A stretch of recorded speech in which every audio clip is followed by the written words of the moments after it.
Bom, vou começar então a falar o seu nome. O seu nome completo, como que é? O meu nome é Valdir Martins. Valdir Martins. Nasceu onde, Valdir? Eu sou paranaense, nasci no estado do Paraná. No Paraná. É. A data que você nasceu. É 72, 13 de abril de 72. Como que era o lugar que você nasceu? Então, a região que eu nasci no Paraná, que é uma cidade de Borrasópolis, né, no Paraná, é uma cidadinha pequena e era uma região produtora de café, né? E daí minha família trabalha na roça lá. Mas vocês eram proprietários, não? Não, a gente não era proprietário, a gente sempre trabalhava para os outros, né? Então meu pai trabalhava para os outros em roça de café. Roça de café, mas peraí, você falou que tinha lavoura. A lavoura era de vocês? De a lavoura era. No Paraná o cara tinha um cafezal formado, então ele dava o café na meia para a pessoa tocar e daí a pessoa plantava a lavoura no meio, né? Porque na minha família a gente sempre morou na roça e a gente, 90% do que a gente consumia a gente tirava da roça, então pouca coisa a gente trazia da cidade. Então quando o meu pai tocava café, ele plantava as coisas no meio do café, que era a nossa alimentação, né? Então de tudo que a gente consumia, a gente produzia no meio do café. Deixa eu tentar entender. O proprietário, ele deixava vocês morar, dava casa e vocês podiam, vocês tinham que cuidar do café, vocês tinham metade daquele café, mas vocês podiam usar a terra ali. No Paraná, no lugar que a gente morava era assim, nós já fomos para um sítio, né? O cara tinha um sítio formado de café e daí ele dava, então você tinha uma quantidade de pé de café que você podia pegar para tocar e daí você podia, para manter o café limpo, manter tudo ali, então meu pai cultivava as coisas no meio, né? Tinha milho, tinha arroz, tinha bastante abóbora, tinha bastante raízes, né? Então meu pai cultivava as hortaliças, cultivava tudo no meio da lavoura de café e aí o café era na meia com o dono da propriedade. E a lavoura era do meu pai, então meu pai fazia lavoura no meio, que era a lavoura que sustentava nós. Você ficou até que idade lá? Quantos anos você tinha quando você saiu desse lugar? Então no Paraná eu saí com 7 anos de idade. Você lembra de alguma coisa lá? Como que é? Muita pouca coisa a gente já lembra, né? Nessa idade, muito pouca coisa a gente já lembra, né? Assim, do que a gente fazia, como que era, né? Como que era a nossa vida, né? Porque assim, nós fomos tudo criados debaixo do pé de café, né? Então, tem eu e a outra minha irmã que é mais velha, né? Que é o que... Aí a gente cuidava dos meus irmãos, né? Já com 5 anos de idade, a gente já tinha a responsabilidade de cuidar dos irmãos. Então minha mãe levava os irmãos e eles ficavam debaixo dos pés de café, na sombra do pé de café, e a gente tinha a responsabilidade de cuidar, de ficar ali. Então minha mãe ia trabalhar, daí a criança chorava na hora de amamentar, a gente ia atrás da mãe, a mãe vinha. Às vezes a gente ia catar café também, né? Quando era a época de riçava o café, então tinha muito café que caía no chão. E a maioria desses café catado à mão eram as crianças que catavam, né? Então com 7 anos de idade a gente já tinha essa responsabilidade que tinha de ajudar o pai e a mãe a colher o café, né? Então aquela família que cuidasse melhor do café, que catava melhor o café, então geralmente ele sempre tinha trabalho naquela propriedade, né? Se ele fosse um cara que cuidasse mal do café, não catasse bem o café, então no próximo ano o cara já pedia e o cara já ia embora com a família, né? E tinha outra coisa também que a gente já lembra bastante, porque assim, e aí as famílias para tocar café, para produzir assim, era sempre tinha que ter uma mão de obra bastante, tinha que ter bastante mão de obra, né? Então, se a gente ia no sítio, a gente encontrava família grande, né? Que daí o cara era contratado, o pai e a mãe, e os filhos, todo mundo trabalhava, né? Porque tinha uma grande mão de obra naquela família que conseguia tocar bastante pé de café. Então, se o cara chegasse lá, um cara sozinho ia tocar 1000 pés de café, o cara com a família ia tocar 10.000 pés, 20.000 pés de café, né? Você lembra como era a casa nesse lugar no Paraná? Então, eu sempre morei na casa de barro, né? E em todo lugar que a gente morou, todas as casas a gente construía, né? No Paraná também a casa foi construída, meu pai, mas minha mãe construiu, e a gente sempre reformava, né? Então a gente fazia os retoques, né? Às vezes caiu o barro da parede, a gente ia ajudar a fazer. A minha mãe sempre gostava de mudar a cor da casa, né? Então na roça a gente sempre tinha isso, né? Então pegava, e aí o povo tinha isso, né? Na roça, então buscava argila, daí mudava a parte interna da casa, como coloria o chão, como coloria a parede, por dentro, por fora, né? Então todo ano a gente fazia esse retoque, né? Fazia essa... que daí hoje é a pintura, né? Mas naquela época o povo fazia pintura com barro, né? Então fazia mistura de argila e aí chegava aquela cor que queria e aí as pessoas passavam, né? Fazia mutirão, às vezes era mutirão. Às vezes tinha muita festa fazer mutirão de pintura, de retoque, né? Às vezes era batizado, às vezes era alguma coisa que ia acontecer naquela casa, então juntavam uma quantidade grande de gente e fazia esse trabalho, né? Mas você falou de pintar o chão. Você botava argila no chão também? Pintava no chão. Minha mãe sempre gostou de terra fazia aí nós chamávamos de casa de terra batida, né? Então pegava a terra e socava ela, né? Daí deixava ela retinha, né? E depois vinha com a bosta de boi fresca, passava no chão e depois vinha com argila em cima para ela grudar bem no chão. E aí então passava no chão com cinza e aí ficava aquele chão colorido, né? E não ficava uma terra solta, né? Porque às vezes ficava uma terra solta, fica pó dentro da casa, né? E todo dia jogava um pouco d'água, né? Então mantia aquela argila colada no chão, né? E tinha argila de várias cores, é isso? Tinha argila de várias cores, né? Então aqui também tem, né? A gente vai vendo aqui, se você pegar na entrada do assentamento, você vê que tem uma faixa de barranco mais alta, você já tem duas tipos de argila, né? Aqui, onde que eu moro, tem mais 3 tipos, né? Então hoje se eu quisesse fazer pintar a casa aqui em 3, 4 cores, eu tinha argila para fazer isso, né? Fazer a mudança da cor que eu quisesse aqui dentro interno, né? Então a sua mãe às vezes pedia, eu quero daquela argila e tal, pra mudar Às a vezes, cor. às vezes a gente ia até longe buscar, né? Às vezes as pessoas falam, lá em tal local tá tendo uma argila rosa, aí as pessoas iam buscar, tem uma argila branca, ou tem uma argila mais azulada, ou tem uma argila mais preta, né? Que tinha uma argila mais preta, e o pessoal ia então buscava, ia longe buscar, né? E aí fazia isso, né? Vocês tinham banheiro lá, não? Então, eu vim conhecer banheiro, esse negócio de falar de banheiro, depois já estava grande, né? Eu vim conhecer banheiro, eu tinha uns 20 anos de idade, né? A gente não tinha banheiro, né? Não. A gente tinha lá um buraco, a maioria das necessidades era feito no mato mesmo, né? Depois que a gente foi... Tinha uma casinha, não? Daí a gente tinha casinha que o pessoal mesmo que vinha de fora muito usava, né? Mas a gente mesmo da casa pouco usava isso, né? Mas vocês faziam um buraco ou não? Era no mato mesmo? Então, na roça a gente fazia no mato, né? Aí quando tava mais em casa, né? A gente ficava muito pouco tempo nosso na casa, né? A maioria do tempo ficava na roça. Então daí quando a gente tava em casa a gente usava o que tinha em casa, uma casinha feita em casa. Mas quando tava na roça fazia no mato mesmo. Vocês tinham um animal em volta de casa, criação, não? Então, a gente sempre foi uma família que sempre teve de tudo, né? Então a nossa alimentação, Deus das frutas, dos legumes, das raízes, dos animais, a gente sempre teve. Então a gente teve criação de gado, a gente teve criação de porco, teve criação de galinha. Então a gente sempre criou bastante coisa, né? Então a gente tinha bastante coisa em torno de casa, né? As ervas medicinais, a gente plantava muita erva medicinais em torno de casa, né? Então a maioria dos medicamentos que a gente tomava, dos remédios que a gente tomava, era feito em casa mesmo. Quem fazia? Seu pai, sua mãe?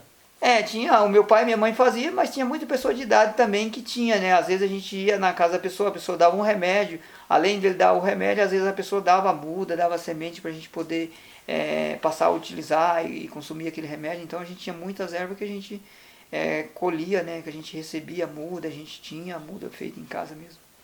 Tinha benzedor, não? Bastante. Tinha? Bastante. Você lembra? Eu lembro bastante. A minha família até hoje usa bastante, né? Acredita bastante, né? Aqui não tem, né? Mas na onde que a minha família mora ainda no Mato Grosso tem bastante. A minha família usa bastante ainda. Bom, a gente falou dos animais, que eu ia perguntar da comida. Eu quero saber o que vocês tomavam de café da manhã, o que vocês levavam para a roça para ir comer lá na roça. Então, a gente fazia, minha mãe gostava de fazer muita coisa diferente, né? A gente consumia muito carne seca, né? A gente fazia muita farofa, fazia paçoca de carne, a gente gostava de consumir muita paçoca de carne de manhã. A gente consumia muito arroz com feijão, com carne de manhã. Muita batata, muito inhame, muita banana, muito mamão. Então, como tinha bastante fruta, então a nossa alimentação era essa, né? Então, o café da manhã era um café reforçado, né? Geralmente a gente saía de casa, tomava um café preto de manhã, quando era 9 horas a gente comia, né? Aí tinha uma alimentação mais reforçada e depois, umas 11 horas já vinha o almoço, né? Depois umas 3 horas tinha um café da tarde, também um café reforçado, depois à noite tinha a janta. Vocês comiam carne todo dia? Eu fui sempre, a minha família consumiu bastante carne, né? Consome bastante carne ainda, né? Tá certo. E a religião? Vocês tinham alguma orientação religiosa, a família de vocês? Assim, a minha família sempre foi católico, né? Não é tem uns católicos bem praticantes, né? A gente não é assim, dizer bem praticante. A minha família vai na igreja, tudinho, mas não é aquele pessoal bem praticante, que tem muita gente que segue mesmo, tem orientação, e aí então fica mais em função da igreja. Minha família vai na igreja, mas não é tão assim. Mas participava de festa religiosa, por exemplo? Bastante.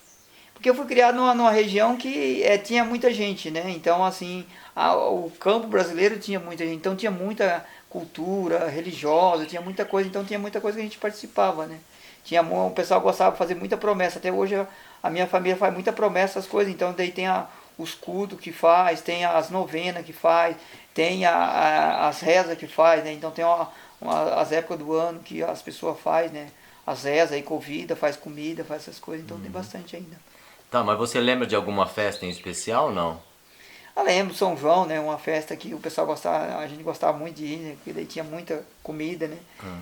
Dia de Santa Luzia também, o pessoal gostava de fazer muita comida, né? Então ainda a minha família faz bastante, né? Faz a reza, oferece, daí faz comida. Então é uma coisa que a gente encontrava, além de ser uma coisa cultural, né? Uma coisa religiosa, mas também era uma coisa a gente se encontrar, a gente conversar, a gente trocar as experiências, trocar a semente que tinha. Então era um momento que a gente tinha uma relação entre aquela comunidade que a gente vivia, né? Trocar semente. Vocês trocavam semente?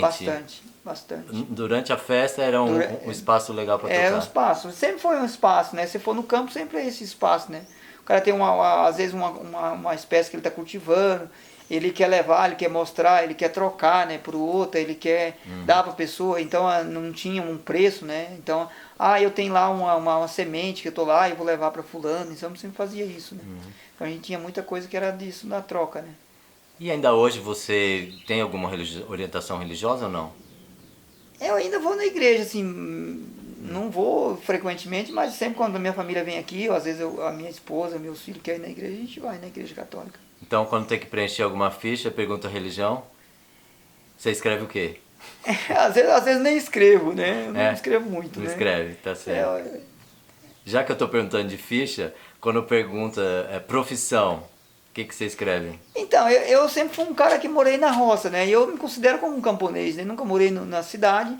Então, assim, as pessoas que quando me conhecem, a primeira coisa que perguntam, eu falo, eu sou camponês.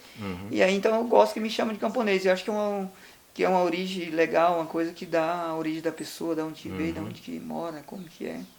E você tem orgulho? Sim. Por isso que eu tô aqui, eu gosto do campo, né? Gosto da terra, gosto de trabalhar na terra. Legal.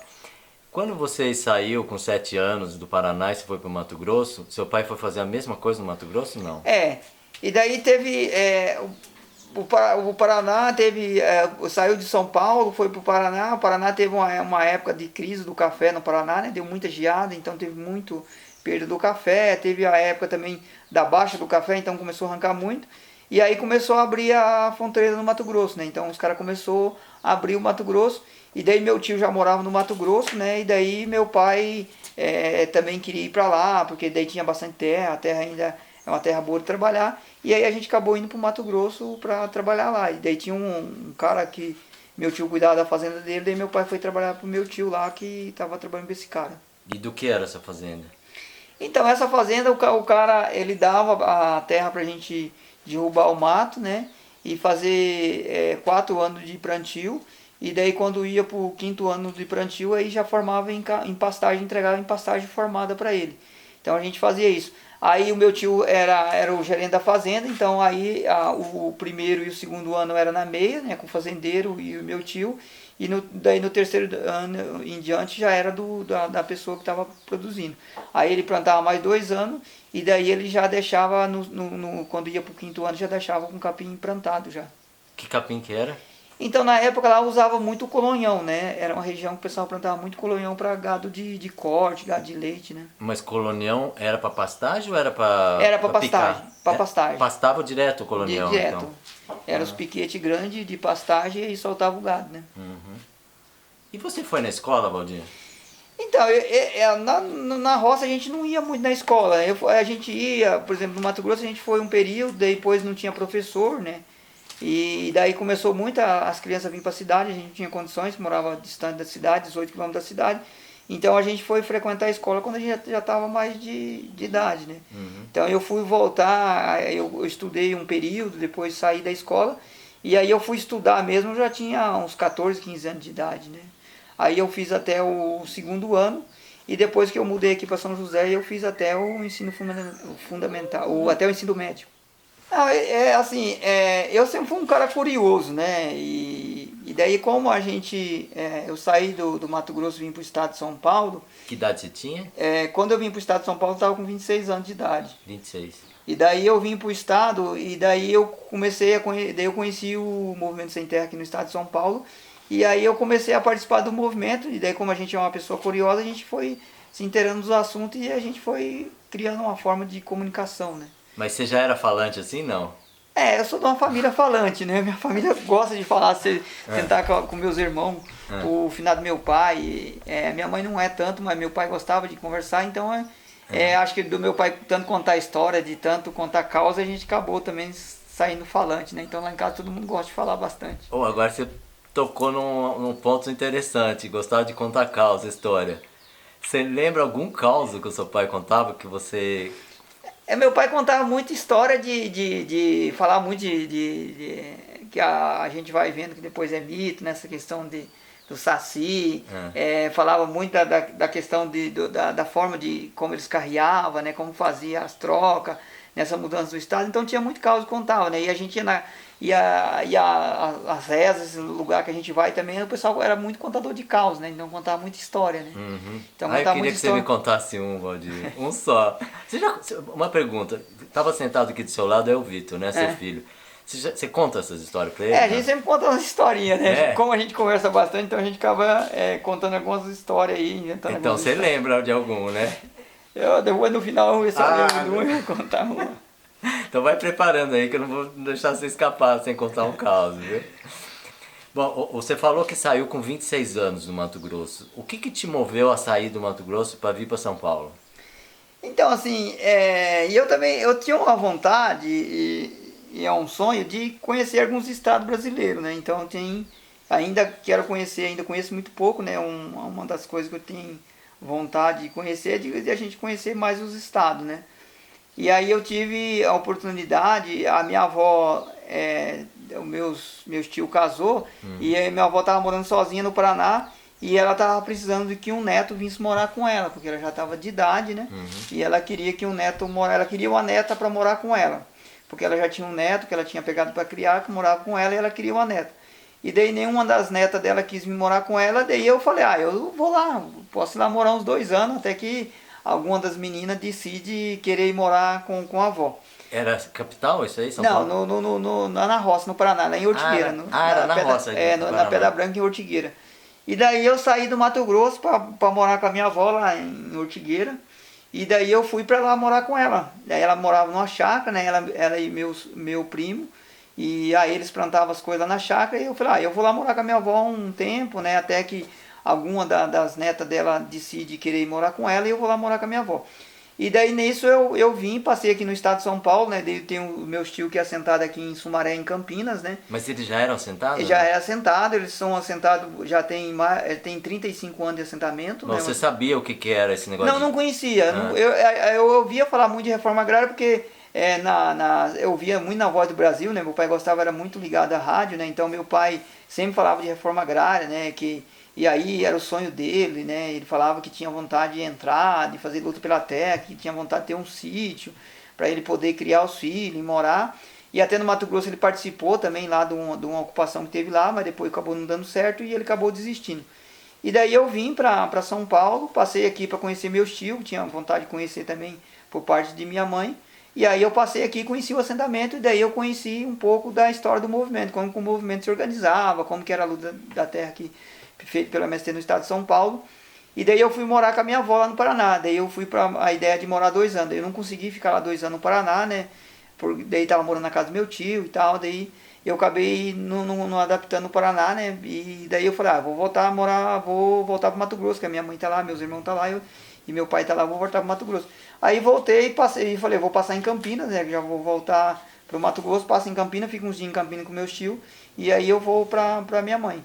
E daí eu passei em Campinas e lá em Campinas o pessoal estava organizando a ocupação de terra na região de Sorocaba, né? E daí a gente conversou bastante, como eu ia ficar uns dias em Campinas, aí meus primos também iam participar, eles me convidou para ir para Campinas, para ir lá para conhecer. Meus primos falaram, vão lá, vai ter uma ocupação aqui em Sorocaba, é pertinho daqui, você vai lá, aí você fica uns dias com nós e depois você vai embora. E eu fui para o acampamento, acabei gostando do acampamento, e aí no acampamento é uma outra realidade que eu não conhecia, né? E daí era um acampamento com 600 famílias, né? Então tinha muita criança, tinha muita pessoa de idade. E daí aí eu comecei a se inteirar do assunto, do como que era a luta. E daí também eu tinha vontade de ter um prato de terra, né? Eu sempre tinha isso. Eu trabalho para os outros, mas se eu ou um dia eu tiver condições de ter um pedaço de terra para poder construir, poder fazer as coisas que eu gosto, e eu vou querer fazer. Porque minha família também já estava, os meus irmãos, minha mãe, e meu pai já estavam morando na cidade, né? Já tinha saído da roça, nesse período já tinha saído da roça, e todo mundo tinha vontade de voltar para a roça, mas já não arrumava mais lugar para voltar, né? Porque já tava, vai pegando uma certa idade, os fazendeiros já não começam a querer mais trabalhar, né? Porque já está de idade. Uhum. E daí eu tinha vontade de arrumar um sítio para trazer meu pai e minha mãe. Mas peraí, desculpa, por que seu pai e sua mãe estavam morando na cidade do Mato Grosso? O que aconteceu? Porque lá na fazenda que a gente morava, daí a fazenda foi formando, né? Foi acabando os matos para derrubar e já estava formando em capim. Então quando foi acabando, o proprietário foi pedindo para que as famílias pudessem sair, né? E daí quem era mais novo conseguia arrumar emprego em outra fazenda. Quem era já mais de idade já não arrumava mais emprego. E aí que daí eu fui entendendo como que era isso, né? Porque daí também já tinha a grande maioria da população que estava no meio rural, ele já estava vindo para o centro urbano, né? Então já tinha uma imigração muito grande, começou o desenvolvimento da indústria, começou já, os proprietários têm uma outra forma de já organizar a mão de obra no campo, né? O cara já não precisa morar na fazenda mais, ele pode morar na cidade e só trabalhar na roça, né? Então, na região que eu fui criada, hoje você vai lá, a grande maioria das pessoas que trabalham no meio rural não mora no meio rural mais, já mora na cidade e só vai no campo trabalhar. Então você vê os caras que trabalham nas fazendas, muita gente que tem sítio, só vai durante o dia no sítio, durante a noite mora na cidade. Era o caso do seu pai, não? É o caso do meu pai, o caso da minha mãe, o caso dos meus irmãos. Então meu sonho era pegar um sítio e aí meu pai e minha mãe vêm para cá. A minha ideia nem era ser sentado no estado de São Paulo, porque assim, como eu fui criado num estado mais, não num estado tão desenvolvido, e aí eu tinha muito medo de vir, quando eu comecei a conhecer o estado de São Paulo, eu fiquei com muito medo, né? Um estado mais já evoluído e tal. Então a minha ideia era participar do movimento do estado de São Paulo, mas a ideia minha era que eu fosse para o Mato Grosso e conseguisse se inserir no movimento, ser assentado lá no Mato Grosso, estar mais próximo da minha família. E aí a minha família tem a oportunidade de ter um sítio para a gente poder trabalhar junto lá no Mato Grosso. Você estava solteiro com 26 anos? Com 26 anos eu estava solteiro. Mas nunca tinha interessado em namorar? E Não, sei o quê? eu já tinha namorado, mas assim, não tinha. Eu não tinha uma ideia de casar tão cedo, né? Não tinha. Eu tinha a ideia de dar uma andada primeiro, conhecer, depois eu arrumar uma companheira e ter família, né? Sempre tive vontade de ter família. Por ter.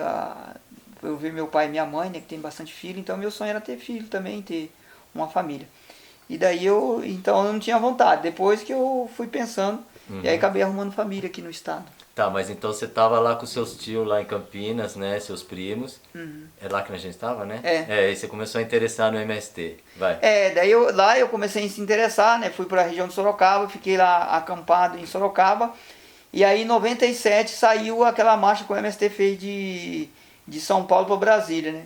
E daí eu ainda estava assim meio, já estava mais ligado com o movimento, já estava já se inteirando do movimento, mas a minha vontade era voltar para o Mato Grosso e se inserir no movimento lá e ficar lá. Mas como é que era a sua subsistência? Você trabalhava com eles? Você tirava alguma coisa da terra nesse tempo em que vocês estavam ainda, você estava buscando pela sua terra? Como que era? Então, naquela época, dentro do movimento, dentro dos acampamentos, você podia ficar 7 dias fora do acampamento e o restante você ficava dentro do acampamento. Então a gente recebia doação, essas coisas.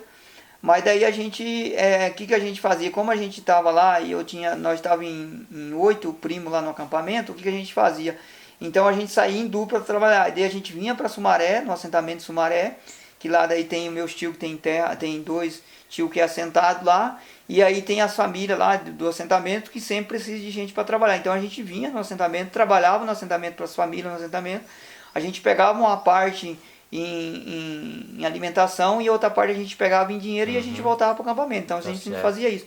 E meus primos, como tinham os tios, os pais deles que moravam no assentamento, então eles vinham para trabalhar para o pai, para os tios, trabalhava e aí pegava uma parte em alimentação e outra parte pegava em dinheiro e a gente voltava para o acampamento. Ok. Tá, daí até você chegar, porque hoje você está em São José dos Campos, morando com a sua família, né? Como é que foi essa trajetória? Daí em 97, que saiu aquela marcha, daí foi o auge do movimento, o movimento estava no auge naquela época, e daí o movimento fez uma grande marcha que foi em 97 para Brasília, E daí eu estava querendo voltar para Mato Grosso, daí o pessoal me convidou para ir para a marcha em 97. Ah, vamos para a marcha, daí participar da marcha, e daí eu peguei e falei, então vamos. Daí eu fui para Brasília, né, caminhei os 60 dias para Brasília, junto com o movimento na marcha. E aí eu fui para Brasília, e daí quando eu retornei de Brasília, o movimento estava fazendo um trabalho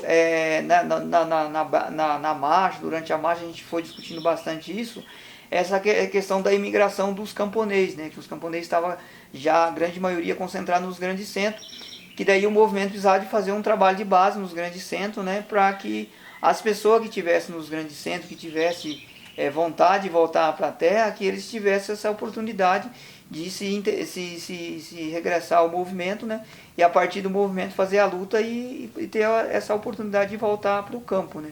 Então daí na volta da marcha de Brasília, então o movimento focou bastante nisso, e daí isso bastante, a gente conversou bastante em relação a isso, né? E daí o movimento me convidou, me propôs para mim vir para a região do Vale, né? Fazer um trabalho aqui nas grandes cidades do Vale do Paraíba, né? Até mesmo para a gente fazer, porque aqui é uma região industrial, mas a gente sabe que aqui muita gente que mora na cidade de São José, ela veio de outro estado e veio do campo, né? Então muita gente que mora em São José, que a gente conversa, as pessoas têm vontade de voltar para o campo. Não volta porque não tem condições, né? Se ele tivesse terra, se ele tivesse condições, ele voltaria para o campo. Então uma boa parte das pessoas que estão na cidade, ele ainda tem uma boa ligação com o campo, né?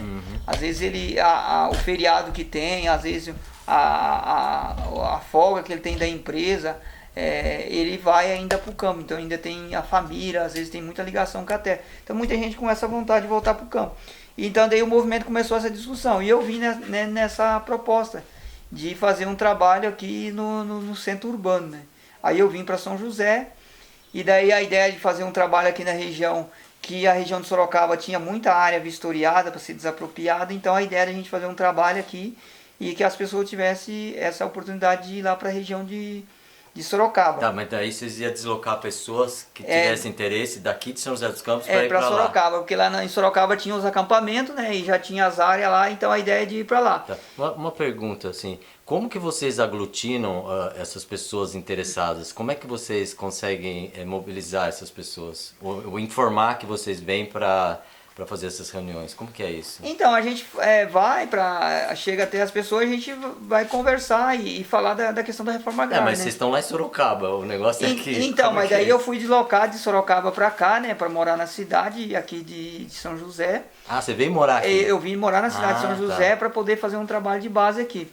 E aqui também já tinha um assentamento, que é o assentamento mais antigo nosso aqui, que foi o assentamento Conquista, que também foi uma grande ocupação que teve no estado de São Paulo. O acampamento teve 3.000 famílias, que eles foram ocupar na região de Getulina. Então esse acampamento ele surgiu lá em Getulina, e lá em Getulina eles teve uma reintegração de posse, e daí as famílias desse acampamento ele veio para a região de Tremembé, que é uma área, que era uma área da Petrobras, que foi desapropriada, e as famílias foram assentadas aqui.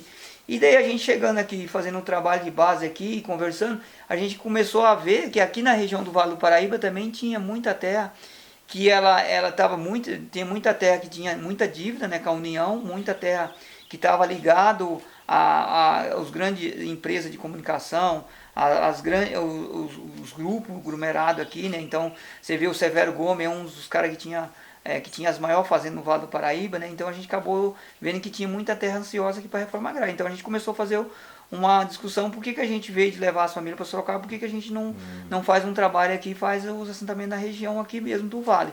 E daí a gente começou a fazer duas coisas: uma é levantar essas áreas, né, que tem essa possibilidade de ser desapropriada, e outra é de conversar com esses grupos de família que pudessem se organizar e fazer a luta pela terra aqui na região do Vale. Tá certo. Bom, eu vou deixar você falar agora, porque eu não tenho muito o que perguntar. Eu queria saber, desde a sua chegada até você aqui assentar, né, nessa assentamento Nova Esperança 1, que chama aqui, né? Se você pudesse resumir, para ficar mais fácil depois, porque se eu contar toda a história, eu acho que eu vou ter que cortar uns pedaços. Mas assim, tenta resumir como é que foi, assim, desde que você chegou a São José até você conseguir assentar aqui. Então, daí a gente organizou, né, deu de São Paulo e a região do Vale, então um assentamento composto com gente da grande São Paulo e gente aqui da região do Vale do Paraíba. E daí a gente fez a primeira ocupação, foi na região de Pindamonhangaba, a gente fez uma ocupação numa área, e lá a gente sofreu reintegração de posse, a gente foi morar na beira da Dutra, depois da Dutra a gente saiu, ocupou uma área lá em Potim, né, que é lá de Aparecida do Norte, a gente fez a ocupação, sofreu reintegração de posse, a gente voltou para a Dutra, e da Dutra a gente veio para Taubaté, ocupou uma área em Taubaté, e de Taubaté a gente veio para São José, essa área do Severo Gomes. Que daí essa área aqui era uma área que o Severo Gomes tinha feito um empréstimo com o Banco Basa, e ele tinha uma dívida com o banco, e aí quando ele morre o banco confisca essa área para receber o pagamento da dívida que ele tinha com o banco. O banco vendeu a área para um cara, o cara não pagou o banco, e daí tinha uma pendência judicial, né? Já estava uma briga judicial entre o banco e o Severo Gomes, e também o outro cara que tentou dar um calote no banco. E daí a gente daí a gente ocupou essa área e começou a negociar diretamente via banco, né? Para que a gente pudesse desapropriar essa área. E aí a negociação com o banco e com o INCRA, que resultou na desapropriação dessa área para assentar essas famílias que estão hoje assentadas aqui, as 63 famílias que estão assentadas aqui. São 63? 63 famílias. Quando a gente estava na beira da Dutra, aí que foi que eu acabei criando uma raiz para ficar na região do Vale, que lá na beira da Dutra eu conheci minha companheira, né? E daí eu conheci ela no acampamento, ela também estava acampada, veio da região de Osasco, e daí a gente se conheceu lá, e daí a gente acabou indo morar junto, e daí eu acabei desistindo de voltar para o Mato Grosso, agora estou enraizado aqui no Vale do Paraíba. Ô amor. Tá certo. Agora, você resumiu isso aí, mas tudo isso aí é uma luta, né? Porque assim, morreram pessoas, né? Como é que você percebe isso aí? É uma coisa... Isso não é simples de acontecer, não é assim, eu vou conquistar aquela terra, vou fazer desapropriar aquela terra por um movimento, né? Existe toda uma... Eu tô te perguntando porque eu não conheço, né? Eu não sei como é que funciona isso aí. E eu gostaria que as pessoas que vão assistir, porque a maior parte das pessoas do meu canal, elas, como eu acho que a maior parte do Brasil tem um preconceito grande com o movimento sem terra, né? Então eu gostaria que você falasse de dentro, o que você vivenciou, como é que foi essa batalha para conseguir esse pedaço de terra que você usa aqui, que são quanto? 2 alqueires e pouco, é isso, né? Não, quase 2 alqueiros, né? Quase 2 alqueires, quase né? 2 alqueiros. Porque assim, a sociedade brasileira, ela foi educada, né, pela forma que foi feito a ocupação, a invasão no Brasil, né, a forma que foi feito no Brasil e a morte dos índios, né, então o solo brasileiro sempre teve um poder, né, então quem tem terra sempre teve poder na mão, né. E aí quando a gente entra na reforma agrária a gente começa a entender que essa questão é uma questão que ela foi enraizada no Brasil, né, então você ter terra no Brasil é um sinal de poder, né, então você tem terra, você tem o poder na mão. E aí quando a gente entra e começa a fazer a luta pela terra, a gente vê que toda a questão da política, toda a estrutura hoje do Brasil, ela está em torno da terra, né? Então quando a gente faz uma ocupação de terra no Vale do Paraíba, você não mexe só com o proprietário local, né? Você mexe com as empresas, você mexe com o poder político, você mexe com o poder de comunicação, né? Então quando a gente começou a fazer essa primeira ocupação aqui no Vale do Paraíba, a gente viu que tem uma estrutura montada para fazer em defesa do latifúndio, né? Então o Brasil sempre teve essa questão, né? E aí a gente tinha isso na cabeça que a terra, como a gente foi educado dessa forma, a gente sempre trabalhou para fazendeiro, ele é o dono da terra, é o dono da terra. E daí a gente começa a entender que a terra não é de ninguém, né? Aqui não é meu, né? A terra ela tem que ser um bem da humanidade, né? Então toda família que queira trabalhar na terra, que queira produzir, que queira criar sua família, ela tinha que ter direito, ela tinha que ter acesso à terra, né? Acesso a terra é uma coisa que é pública, né? É uma coisa da humanidade, né?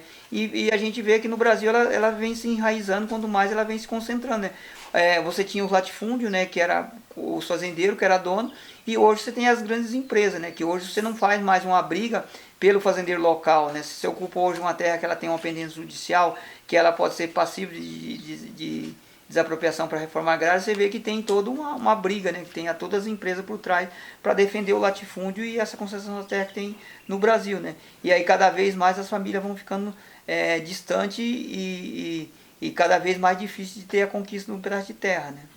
Ô Valdir, eu me interessei aqui em fazer uma entrevista com você, primeiro porque você está praticando um tipo de agricultura que é alternativo, né?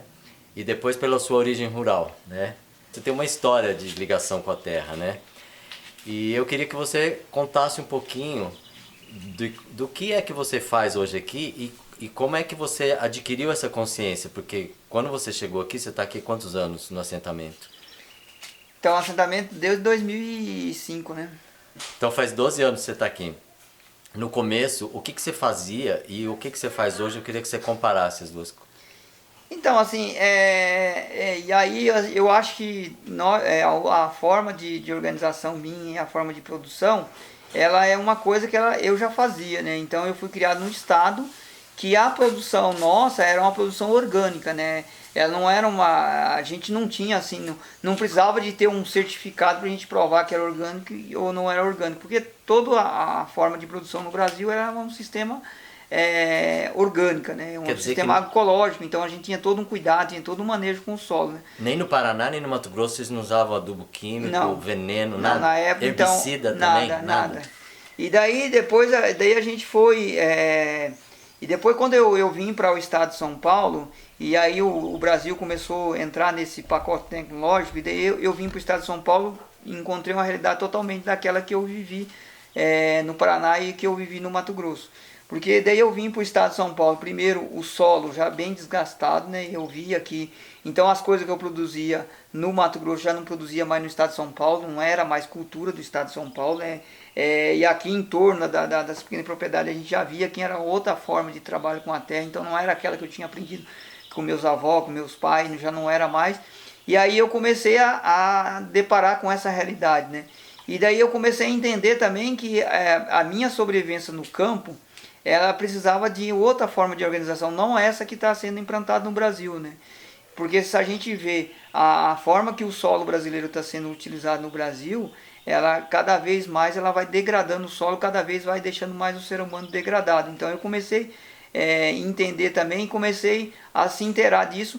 E aí um debate que tem dentro do movimento, que é um debate, quando eu entrei em 97, isso era um debate muito forte dentro do conjunto do movimento, que era essa questão da agroecologia, né? E eu comecei a me Já apropriar. existia esse Já debate? esse debate, já essa preocupação, né, de outros países que já estão desenvolvidos, que já também já vem fazendo esse debate há mais tempo, que é o Brasil, né? Que o Brasil ele ainda como tinha um solo muito fértil, uma forma de ocupação do solo que não era essa que está sendo implantada, que foi instalado no Brasil, né? Então já havia essa preocupação e já um debate no conjunto dos movimentos sociais no campo, no conjunto da esquerda, muita gente já vinha com esse discurso. Não, a gente precisa de uma ocupação do solo brasileiro diferente dessa que está sendo feita. Porque essa forma que está sendo feita, ela cada vez vai empobrecer o solo e vai empobrecer a sociedade. Porque quando você usa monocultura, você deixa não só o solo passa a ser pobre, mas também a sociedade passa a ser pobre, porque os recursos naturais que tem do que você podia utilizar, você acaba não tendo utilizando, porque você tem toda uma monocultura que acaba com todas as espécies que você tem. E daí eu comecei já a me preocupar, já comecei a me organizar. Então sempre fui um cara que não usei produto químico, né? Nunca fui a usar o produto químico, nem a adubação, então eu sempre vim trabalhando com essa questão do resgate do solo, da vida do solo, e comecei já a trabalhar e me aprofundar, que eu visse que eu tivesse um solo já trabalhado, um solo já mais... se eu começasse a produzir solo em abundância, eu ia ter uma produção em abundância. E toda a minha organização em cima do meu lote foi em função da minha alimentação. Então, assim, de um tempo para cá que eu tenho uma preocupação mais na questão da comercialização. Mas o meu foco mais era produzir alimentação. Então, foi um cara que sempre produzia arroz, produzia feijão, produzia milho. Sempre tive pequenos animais, então sempre tive os animais, né? E aí eu sempre produzia o que eu consumia, né? E a forma que eu organizava e que eu trabalhava no campo. E aí então agora que eu tenho me aprofundado mais nessa questão da ecologia e também nessa questão da comercialização, de produzir, de fato produzir alimento, né? Não produzir um pacote de veneno que está sendo produzido no Brasil. Se não existisse essa discussão dentro do MST, você acha que você teria seguido essa linha que você segue hoje ou não? Eu acho que sim, porque a forma que eu fui criado e que eu fui educado, talvez não deixaria eu ir para outro sistema de produção, né? Até mesmo a questão de organização, a questão de planejamento, como eu trabalhei com meus avós, com meus pais, e toda uma preocupação com a água, com o ar, com a alimentação, então eu já vim com essa, quando eu vim para dentro do movimento, já vim com essa ideia, né? Como que eu podia fazer para que de fato eu produzisse um alimento que sustentasse minha família, né? Então, esse quase 2 alqueires que você tem hoje, eu gostaria de saber como você ocupa ele, o que você vende, o que você usa para a sua subsistência como você está ocupando. É com hortaliça, é com fruta, é com animais? Explica um pouquinho para nós. Então, e aí eu venho também uma coisa, eu não tinha trabalhado, né, no campo eu sempre trabalhei com as lavouras, né, e com fruta, e não trabalhava com as hortaliças. Quando eu vim para São José é totalmente outra realidade, né, e eu comecei a ver que eu também tinha de trabalhar com as hortaliças. Então hoje a minha propriedade, um dos focos maior que eu tenho é as hortaliças, então tem bastante área com hortaliça. E aí eu tenho as áreas que também estão com fruta, né? Tem uma variedade grande de fruta, né? Tanto as enxertadas como as espécies nativas. E também tem muita área que eu estou trabalhando com um trabalho de recuperação. Então eu trabalho com muita leguminosa, né? Então eu trabalho com o solo, daí eu deixo ele descansar, depois eu faço a incorporação dessa matéria orgânica para produzir mais solo, né? Então eu tenho um trabalho praticamente na propriedade toda, né? Então, de recuperação, de produção, então eu trabalho com o solo todo.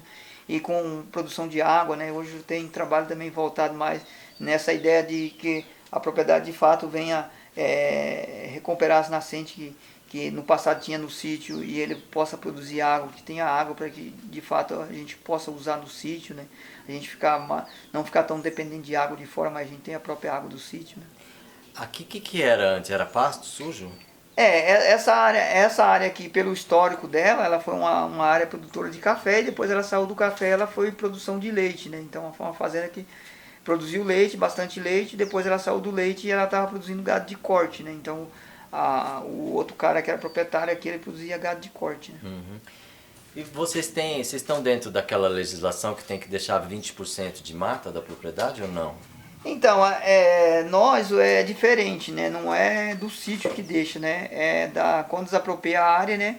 Então já no total da área é tirada a porcentagem de área de reserva e do assentamento inteiro, do né? assentamento todo. Então, antes de parcelar os lotes, né?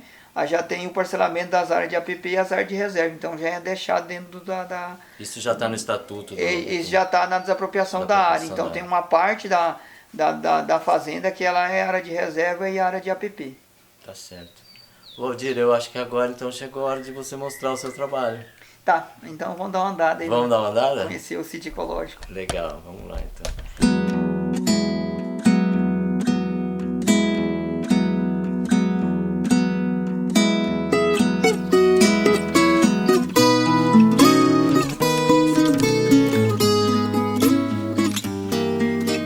Filmando sua semente aqui, eu não sei. Essa aí foi a atividade que teve, né? Daí a gente... uma parte da semente que a gente trocou e outra parte que levou pra cunha, né? Mas é semente especial essa aí, não? É tudo semente crioula, né? Teve 2 eventos aqui, teve um com o pessoal do Butantan de São Paulo, né? E teve um também com o pessoal da rede, né? Uhum. E daí a gente trocou uma parte de semente e trouxe uma parte, né? Então o pessoal trouxe... Isso aí? Jatobá, né? Semente de jatobá. Semente de jatobá. Que a gente vai plantar. Aí trouxe umas variedades de feijão também, né? Que é uma parte que a gente tem aqui no sítio. Uhum. Trouxe amendoim também, feijão de corda. Nossa, tem mandioca aí. Tem rama de mandioca, tem inhame, né? Tem cará. Isso aqui é os cará, né? Cará do ar, cará moela. Esse aqui é araruta. Araruta? Aqui é araruta, né? Você não plantou ainda? Açafrão. Eu tenho bastante plantada aí, que eu comercializo bastante mamona, né? Feijão. Esse aqui é sorgo. Qual que é sorgo? Esse aqui. Ah, esse aqui. Tá. Que ele é uma variedade de sorgo que o menino tem produzido lá em Tremembé, ele trouxe aí e a gente tá plantando. Eu tenho uma curiosidade da araruta, cara. A araruta, como é que você comercializa ela? Então, eu tenho comercializado bastante pro pessoal fazer massa, né? Fazer pão, fazer bolo, fazer mingau, né? Esse dia o menino trouxe um pão que eles produziam, né? Eles bateu a araruta e aí daí acrescentou na massa de pão, né? Fez... Só acrescentar ela batida, então? Batida Esse é um tubérculo, né? Um tubérculo. É um tubérculo. Aí eu tenho araruta, tem margarito, tem gengibre, tem açafrão, tem inhame, tem os cará, né? Que a gente... Tudo isso você vende, comercializa? Tudo eu comercializo, troco, né? Esse aqui é tudo semente que a gente troca, a gente... Uhum. Esse aqui é o gengibre, ó. Esse aqui é o cará. Do ar. Que já tá na hora de ir pro chão, né? Já tá aqui enraizado. Agora na primavera. Então essas caixas que tem aqui... tudo semente. Tudo semente aqui também, semente que tá aqui, ó. Aí tem aqui também Free Ninja. O que é isso aí? Free Ninja. Esse aí eu não sei o que é isso. É uma adubação verde, né? Ela vai bem. Uma adubação verde. Ela vai bem em área úmida, né? Então, como eu tenho uma área úmida ali. Você vai jogar essa semente? Eu vou jogar ali, eu já tô fazendo uma experiência com ela, é meio chatinha pra sair, né? Aí aqui também tem uma parte, né? Não tá bem organizada, mas. Não. Aqui é o feijão que a gente comercializou, né? A gente colheu aqui, a gente vendeu. E você não tem rato aqui? Porque não, aqui mas perto de casa não tem, como tem galinha, tem essas coisas, então tá mais limpo, né? Acaba não tendo, né? Aí aqui é um feijão rosinha, né, que a gente plantou, aqui é um feijão de corda, também é feijão guandu. Esse é guandu. Esse é guandu. Uhum. Aqui é um coquetel de semente, né, que tá... Isso é pra adubar? Que daí eu planto as árvores nativas, né, e das nativas vai esse aqui. Então essa boneteira, feijão de porco, jatobá, mamona, aroeira, Isso aí você corta e incorpora depois? Daí eu planto, né? Depois a gente corta e faz a adubação. Aqui também a adubação, aqui é girassol, né? A semente de girassol também que o menino trouxe, a gente fez uma troca, né? Eu tô plantando bastante girassol também, que ajuda bem, produz bastante matéria orgânica, né? Uhum. Esse aqui é um feijão azuki, ó. Também que... Azuki? Feijão azuki, uma semente também. Tô vendo. A gente tem plantado bastante aqui também, bom de comercialização. O japonês gosta de fazer um doce, né? Faz um doce com ele. Esse aqui é um feijão... Esse qual que é? Feijão rosinha, roxinho, né? Feijão roxinho. Rosinha aqui lá, esse aqui é o roxinho. Esse aqui já é que a gente produz aqui, a gente comercializa na feira, na cesta de produtos, né? Onde é que você comercializa, Valdir? Então, eu tenho um menino que faz condomínio pra mim em São José. E eu tenho... Mas ele entrega de cesta? Ele faz a cesta e entrega nos condomínios. Aí a gente tem uma parceria. E aí ele vende lá uma parte do produto dele e outra parte o meu. E aí eu faço a feira do Vicentino, que é uma feira... Dominical, todo domingo. Todo domingo, é uma feira ecológica que a gente está construindo em São José, né? É uma feira que a gente teve a oportunidade de ajudar na construção, na discussão da feira, né? Então a gente está bem inteirado dessa questão lá. E a gente ajuda, né? Então um dos passos importantes que a gente vai dar agora, que a gente está... Que eu sou um dos assistentes lá que estou insistindo no pessoal, que é a questão da certificação participativa. O que é isso? É uma certificação participativa, você pode fazer uma certificação que não é essa tão burocrática, né? É uma certificação que você pode fazer comercialização direto e você pode fazer com um grupo de produtor. Então você tem produtor, consumidor e técnico, você pode criar o grupo e junto com esse grupo certificar um grupo de produtor. Então a feira de São José é uma feira agroecológica, é feira com produtor, não é atravessador, então a gente vem garantindo que não entra atravessador, né, que de fato seja o produtor da região que consiga produzir o produto, então vai expor seu produto, vender o seu produto, né, numa forma, é um edital, né, tem que participar desse edital, manda lá a documentação do edital para garantir a participação, e aí entra no edital e ele pode comercializar o seu produto. E a feira é interessante que você faz o diálogo direto com a sociedade, né, isso é interessante, tanto para o produtor como para o consumidor, para saber a origem do produto. Eu acho que é fundamental que o produtor converse com o consumidor. E esse atravessador seja cada vez menos. Né? E aí a minha experiência, eu tenho aqui, o sítio tem cumprido esse papel interessante, né? Uma das coisas que a gente tem cuidado muito é essa questão da imagem do sítio, né? Essa questão que as pessoas podem visitar, podem ajudar a construir. Então uma construção não é uma construção do Valdir, é uma construção coletiva. Então tem muita gente envolvida na participação, no planejamento, na discussão. Então é uma coisa aberta, então a gente faz bastante evento no sítio, né? Aberto para poder conhecer, poder dar as opiniões, a gente poder socializar o que a gente tem conhecimento, receber o que as pessoas têm. Então, essa é uma forma do sítio de se organizar. Vamos mostrar a terra então? Vamos. Ou o que você achar que é mais importante. Vamos dar uma andada aí. Vamos dar uma andada. Deixa eu pegar uma bota aqui. Você acha que eu ponho uma bota também? Precisa ou não? Você que sabe, a gente vai dar uma andada, tem umas áreas mais limpas, tem outras mais fechadas. Então eu vou pegar uma botinha pra mim, tá dentro do carro aí. Vamos dar uma. Filmar você anda a chuva, né? Antes da chuva, né? Que tomara que chova, né? Então.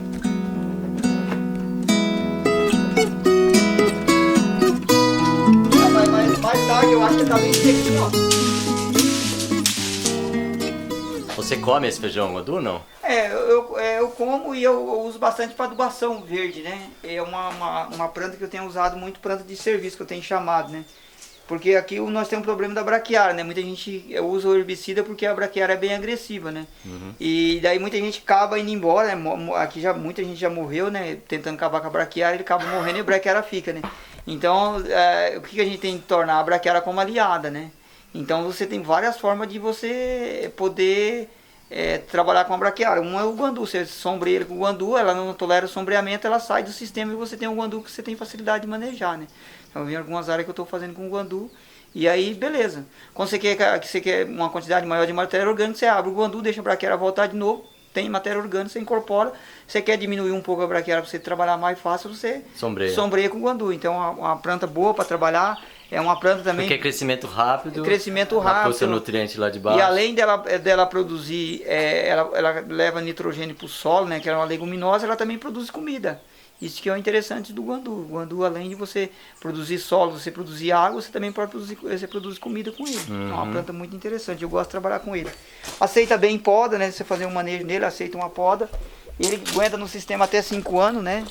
Depois de 5 anos ele já sai do sistema, então é uma planta fácil de você manejar, né? Tem algumas leguminosas que tem mais dificuldade, né? Muita gente não gosta de plantar.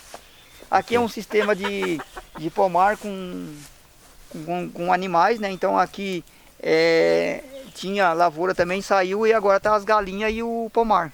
Pomar com galinha. É o pomar com galinha. Então aqui a ideia da gente fazer, a gente por enquanto tá com um piquete só, mas a ideia é da gente fazer 4 piquetes aqui. E a ideia é da gente produzir o ovo e produzir uns frangos aqui também. Nesse sistema aqui, para a propriedade. E a gente vai produzir carne, produzir ovo e produzir esterco. Que área que tem esse piquete, Valdir? Esse piquete, ele tem em torno de uns 100 metros, mais ou menos, de piquete. 10 por 10? Como que é? Não, 100 metros quadrados? É. Tá. 100 metros quadrados, ele é um piquete grande. E aí ele vai ser dividido no meio, né? Então a ideia nossa é de fazer... A gente pôs ele num piquete grande e agora a ideia é a gente dividir no meio.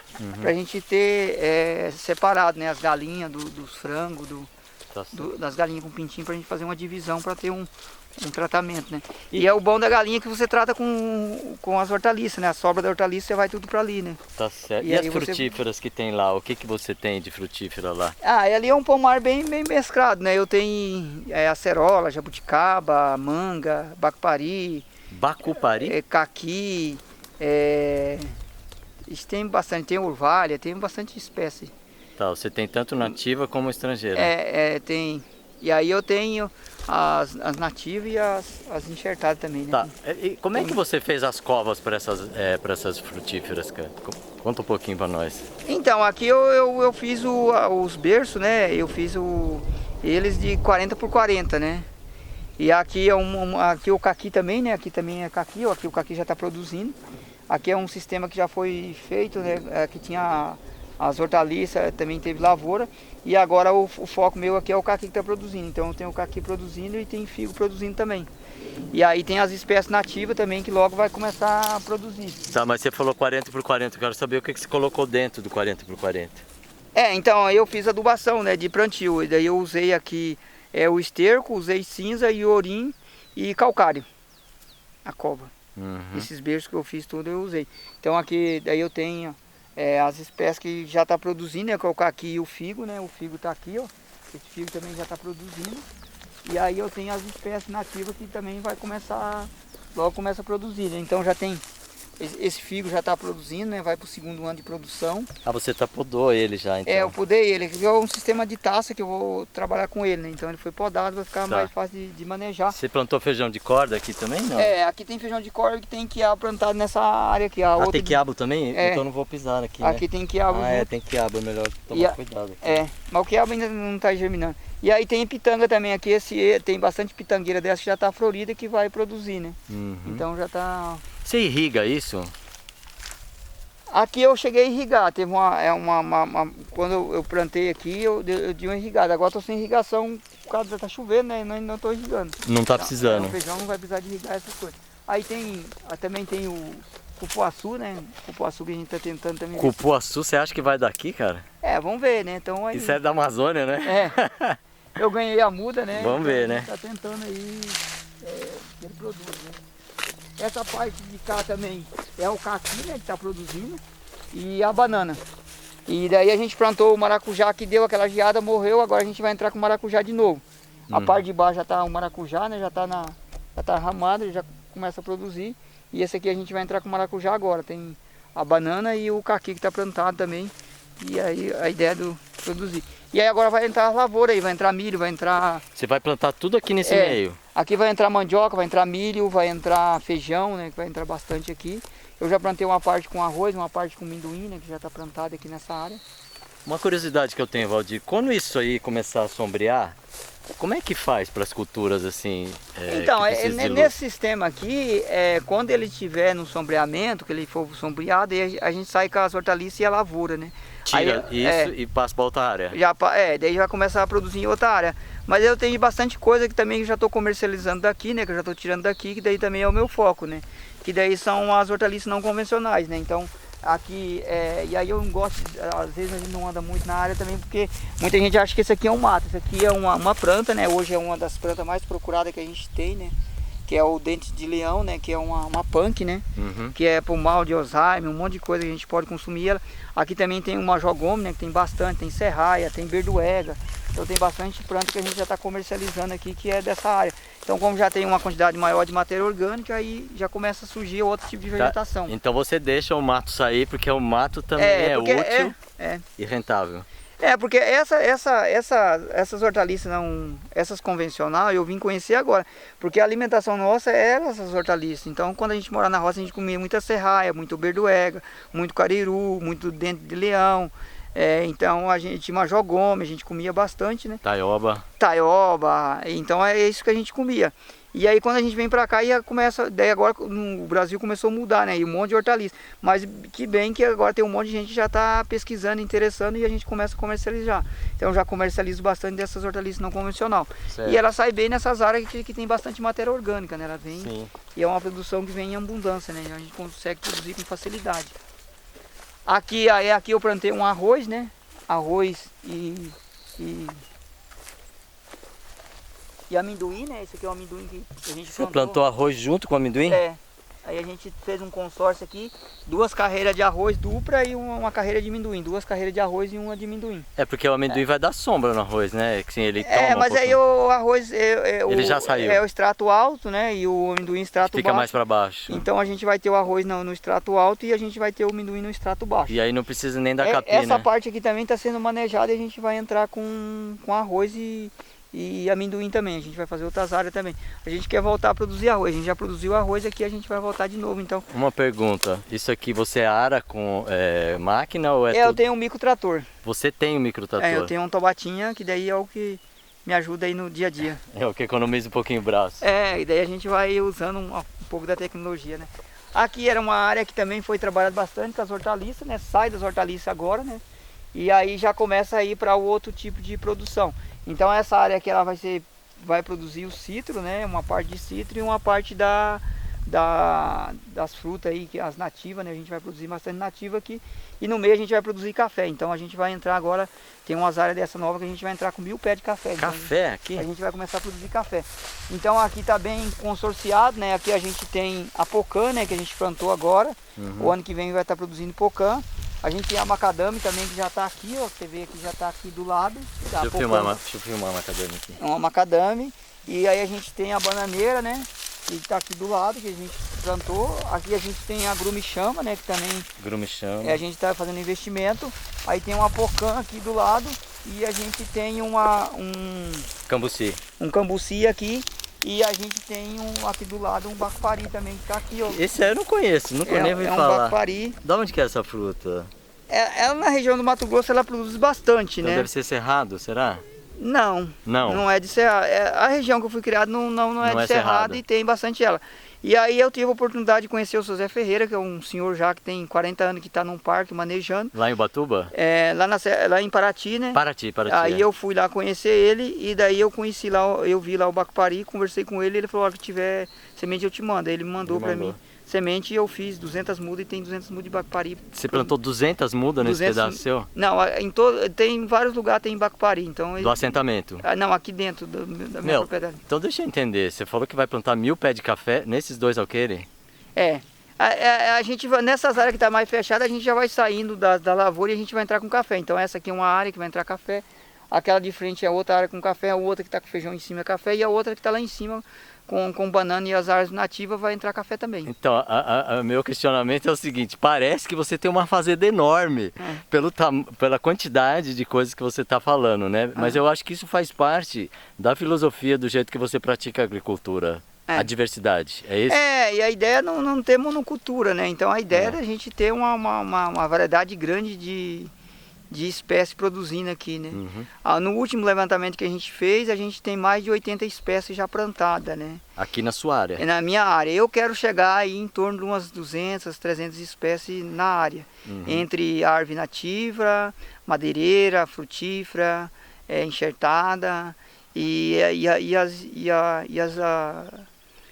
as lavouras, né? Milho, feijão. Então hoje já tem mais de 10 variedades de feijão plantado. Eu quero chegar... Estou trabalhando para que o ano que vem eu chegue umas 20 variedades de feijão, né? Então vou ter uma diversidade de feijão aqui na propriedade. E tudo isso em produção e comercialização? A ideia da comercialização e troca desses produtos também. Para a gente tem uma variedade grande de feijão que hoje a gente já não conhece mais, né? Quem tem dominado o mercado é o feijão preto e o feijão carioca. Então a ideia que a gente tenha, que o povo de fato conheça a riqueza do Brasil, né? Não fica preso uma caixinha, né, que tem um horizonte maior, então a ideia é que a gente traz uma variedade. E para os cozinheiros isso é ótimo, porque o sabor é diferente, né, desses feijões. Então aqui a gente tem feito aqui nos eventos, a gente tem os eventos que a gente tem feito aqui no sítio, todo ele é com alimentação do sítio. Então a gente, em cada evento a gente leva uma variedade diferente de feijão para que as pessoas possam consumir e ver qual é o sabor, e para as pessoas poderem conhecer outras variedades de feijão também, né? Ô Valdir, você já teve alguma dificuldade aqui, por exemplo, porque você tem muita coisa. Teve coisa que não se adaptou logo de cara, né? A gente vai vendo, né? A gente não quer adaptar a floresta, a gente quer que a floresta adapte a gente, né? Então a gente acha que a gente tem de pôr ela num quadradinho. E a natureza ela tem uma forma de se organizar e a forma. E a gente cada vez mais a gente vai aproximando de conhecimento da floresta para a gente ver qual as espécies, qual é as plantas que vai se adaptando, qual é as plantas que a gente vai conseguindo desenvolver. Mas a gente vai plantando de um tudo, né? A gente vai ganhando, a gente vai plantando. Então aqui é feijão, né? Que a gente planta, que a gente vende bastante feijão, então a gente planta feijão. Aqui a gente tem um feijão feijão carioca, né? Aqui a gente tá com carioca, essas três é de carioca. Essa aqui é um feijão rosinha, que já tá aqui, ó. Esse aqui é um feijão preto, esse aqui não é rosinha, é feijão preto, já tá produzindo, já tá com vagem. Esse aqui é o rosinha, que já tá com vagem.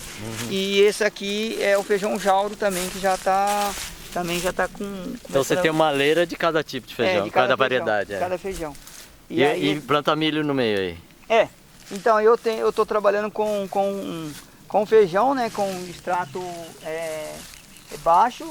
Aí eu tô tratando o milho com extrato emergente e eu tenho a mandioca que é um extrato alto que tá aqui também no meio. A mandioca está plantada aí? Tá plantada também. Só que não... Vou achar uma que saiu. Vamos achar uma aqui. Aí eu já tenho a mandioca também que tá saindo aqui. Ah, é verdade, aqui tem uma mandioca. Aí, ó, aqui já tá a mandioca, ó, que ela já tá aqui no sistema. Então eu tô com extrato baixo, né, que é o feijão, que é uma leguminosa, que tá aqui também fazendo o trabalho no solo para que a mandioca desenvolva. Então eu vou colher o feijão, depois eu vou colher o milho e no final eu venho colher a mandioca. Eu tenho a mandioca aqui no... Tá. E esse aqui eu conheço de caruru. Como é que você conhece esse aqui? Então esse aqui é um caruru, né? E esse aqui tipo e outra serralha. E o outro é uma serralha. É dessas aí que você colhe para levar para comercializar? Essa daí que eu comercializo. Porque você não planta, né? Isso. Não, essa é espontânea. É uma espontânea e é uma indicação que o solo também está sendo feito um trabalho, está melhorando o solo. Então quando elas aparecem é porque... já começa a mudar a vegetação, né? Aí aqui é uma área também que a gente estava descansando, né? Com bastante adubação verde. E agora a gente abriu e a gente está plantando aqui. Então aqui também tem uma variedade grande de feijão plantada, tem milho.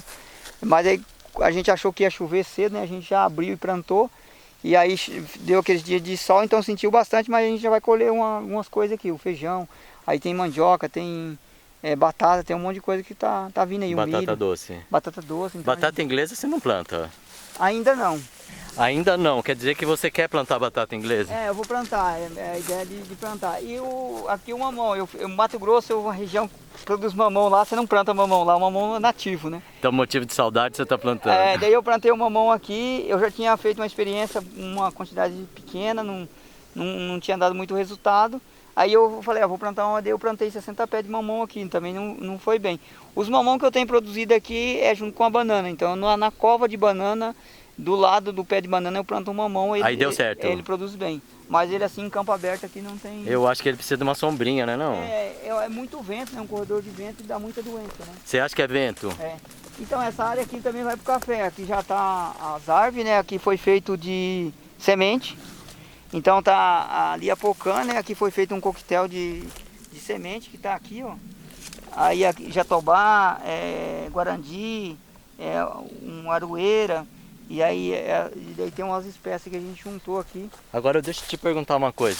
Esse que você falou, jatobá, é guarandi ou guanandi? Você não sabe? Um chama de landi, outro chama de guarandi, outro chama de... Tá, mas é uma madeira de lei, não é? É uma madeira de lei. Você pode cortar isso depois? Não? Então, a ideia aqui, depois eu vou decidir quantas árvores vai ficar aqui, porque tem bastante, né? E daí eu vou... Uma parte a grande maioria deles vai produzir solo, né? Vai produzir matéria, então cresceu. Uma parte vai incorporar. Vai incorporar, então eu preciso de material, né? Esse material que eu estou usando aqui hoje é um material ainda que vem de fora, né? Eu não consigo aqui produzir no sítio, então a ideia é que eu produza um material desse. O que é isso? A prefeitura que é... Esse aqui é um material que a prefeitura faz, que é uma poda de árvore triturada, e a gente adquire isso aqui. Vocês têm que pagar isso? E a gente compra de uma empresa aí para ajudar a melhorar o solo, né? O solo aqui é um solo muito argiloso, então eu tenho 10 centímetros de solo e eu quero chegar a uns 30 centímetros de solo, então eu preciso de bastante material incorporado para produzir solo. Né? Tem uns alho poró aí no meio? Aqui era uma horta, né? E daí, isso é o que sobrou de semente. Sobrou de semente, o alface também de semente, ó, já tem um alface, tem bastante rúcula que produz. Pra quem gosta de alface amarga, isso aí tá bom, né? Quem gosta de um alface. E aí já tem muita mamona também que saiu, né? E a mamona também é uma das plantas boas para trabalhar também, né? E, por exemplo, erva medicinal, até agora a gente não falou, né? Você falou de coisa comestível. Então, você planta erva medicinal? Algumas coisas mais próximas de casa, né? Mas é muito pouco ainda, muito tímido do que a minha família, meu pai plantava, minha mãe plantava, muito pouco. Pera aí, seu pai plantava erva medicinal? Meu pai, minha mãe sempre teve um quintal, porque a gente na roça o quintal nosso era bem produtivo, né? Então tinha muita coisa em torno de casa, né? Então você tinha nador, tinha dipirona, tinha arruda, tinha manjericão, tinha capim-cideira, tinha poejinho, hortelã, berduega, tinha um monte. Sempre a minha mãe sempre teve em torno de casa uma horta medicinal grande mesmo, com uma variedade grande. E você ainda não tem? Ainda não tem. Eu acho que a gente vai produzindo outras coisas, acaba esquecendo. Você tem um pé de uva aqui. O que é isso aqui, cara? Me explica. Então aqui tem um pessoal... Como é que essa uva apareceu? Aqui tem um pessoal fazendo aqui, que é plantando esse cavalo e depois enxertando, né? Isso é cavalo. É um cavalo. É para cavalo. Então eu plantei aqui, tem vários pés aqui, a ideia é da gente produzir cavalo para depois a gente enxertar. A gente tem a ideia de... Qual a variedade de uva? A gente não sabe qual a variedade que vai ser enxertada. Aqui o pessoal tem enxertado muita Niagara. Tem feito, nesses cavalos tem feito enxerto. Aqui tem um senhor que tem 3.000 pés de uva enxertada aqui. Foi feito aqui no assentamento já. Aí tem meu sogro que tem uns pezinhos. Aqui é um trabalho feito com guandu. Com guandu, né? E aí você vê que ele é pouco manejo, né? Aqui a gente só limpou, né? Passou a tobata e plantou ele. Você vê que a braquiária não saiu tanto, né? Ela tem pouca já. Você viu que ela já começa a mudar a vegetação. Agora eu estou podando ele, né? Estou tirando a semente do guandu, aquele que está lá embaixo para bater. E ele está criando condições para as espécies nativas que eu plantei aqui poder desenvolver. Então, você já plantou? Aqui já tem um coquetel das espécies, né? E ela está aqui, então eu preciso de podar ela agora, né? Para que as outras espécies também recebam a luz. A sair, né? E aí elas saem. Então tem bastante Santa Bárbara, tem o coloral, tem a saboneteira, tem a jaca. Tem a pitanga. Aí tem muito jatobá, tem muita graviola, tem muita espécie que está aqui feito nesse coquetel aqui. Ô Valdir, eu vejo que você não tem preconceito com espécies estrangeiras, né? Eu sei que o pessoal da prefeitura na cidade, eles têm horror dessa Santa Bárbara aí, porque eles acham que ela é invasora, né? Mas você parece que não tem problema com isso. A gente tem alguns debates em torno disso, né? Esse dia eu fui fazer uma troca de experiência aí com umas pessoas num sítio aí, e uma das espécies que a gente usou para fazer a recuperação do solo, e o solo está bem degradado, foi a Santa Bárbara. A gente tinha semente bastante e a gente colheu e a gente jogou lá. E daí uma pessoa que cuida dessa questão de legislação, ela disse o seguinte: mas não põe a Santa Bárbara vai entrando as vassouras. Eu disse o seguinte: se as nascentes nossas do Brasil ela tivesse tudo cobrido com Santa Bárbara, a gente não tinha seca no Brasil. Então a gente tem que parar com esse preconceito com as espécies. A forma que é plantar de monocultura, ela pode trazer algum desequilíbrio, mas da forma que a gente vai produzir não traz desequilíbrio, porque a gente tem uma diversidade de planta. Se eu tivesse só plantando Santa Bárbara, a gente podia trazer um desequilíbrio, mas eu tenho uma variedade grande de espécies. Uma das espécies que eu estou usando é a Santa Bárbara. Eu uso Santa Bárbara, eu uso eucalipto, então tem várias espécies que eu estou usando no sistema. Não estou só usando só o Santa Bárbara. Se eu tivesse só o Santa Bárbara, eu estava trazendo um desequilíbrio. Legal, gostei dessa resposta, viu? E essa braquiária, ela fica, na verdade, você não quer tirar ela agora, ela está protegendo o solo aí, alguma função ela tem, né? É melhor ter a braquiária que ter o solo descoberto, né? Aqui, ó, né? é uma das coisas que a gente fez, a gente descobriu o solo agora, né? A gente achou que ia chover, a gente plantou aqui e nem todas as espécies saiu. O que é o cuidado é o seguinte: a gente tirar a vegetação que está no solo e a gente já põe a outra para cobrir, né? Tá. Aqui era para estar tudo coberto de feijão, então se o feijão tivesse coberto a gente não tinha um solo disposto igual tá. É porque choveu menos. Todo aquele trabalho que a gente fez de matéria orgânica a gente acaba perdendo, porque daí ele está incorporado aí, então os micro-organismos, o solo que estava estruturado a gente acaba perdendo porque fica muito... uma parte, que é a parte mais subterrânea não, né? Mas a gente acaba perdendo bastante. Então um dos investimentos nossos é a questão de água, né? A gente tem a água no Brasil, 90% da água doce do mundo está no Brasil, mas a gente já começa a ver que a gente já tem problema de água. O meu pai dizia o seguinte: o estado de São Paulo era o estado da garoa, né? Então São Paulo chovia direto. Né? Era. E agora a gente vê que o estado de São Paulo não é mais o estado da garoa. Então a gente precisa ter preocupação com as nascentes, com a água que a gente tem. Uma das coisas que a gente está fazendo ali é um coquetel de árvore. A ideia é da gente manejar muito pouco aquilo ali, mas é para deixar ali mesmo, para criar um ecossistemazinho ali. Um ambiente ali que a gente possa pegar as águas que vêm das partes mais altas e a gente poder filtrar no solo, para a gente armazenar, né, nessa caixa subterrânea que a gente tem, para a gente poder captar aqui uma parte para a gente poder irrigar e a outra parte a gente mandar para os rios e outra parte a gente mandar para o lençol freático. Então isso é um tanque de armazenamento? Esse aqui é um tanque que foi cavado, né, a gente vai fazer um sistema na lateral aqui, e daí a gente vai fazer e vai bater uma laje em cima e vai cobrir, depois a gente vai jogar a terra para ele ficar aqui, para não ter protegido, tipo uma cacimba aí. Vai ficar protegido para a gente fazer. E daí aquele lá a gente fez de semente e esse aqui a gente já fez de muda. É um que já está mais avançado, um sisteminha, né? Pela formação do solo aqui, no passado os índios bebiam água aqui, né? A gente vê que aqui tem uma formação do solo. E daí a gente não manejou esse solo aqui. Então o que a gente fez? A gente entrou com as espécies nativas e frutíferas, na ideia de fazer uma recuperação dessa nascente e a gente também poder ter as espécies que a gente vai colher a semente aqui para a gente poder reproduzir no sítio. Então aqui uma das grandes variedades que a gente tem que está plantado no sítio, a gente tem aqui também para a gente colher semente. Então aqui a ideia é que a gente maneja muito pouco e colhe mais semente para plantar no sítio. Tem um milho pendurado aqui.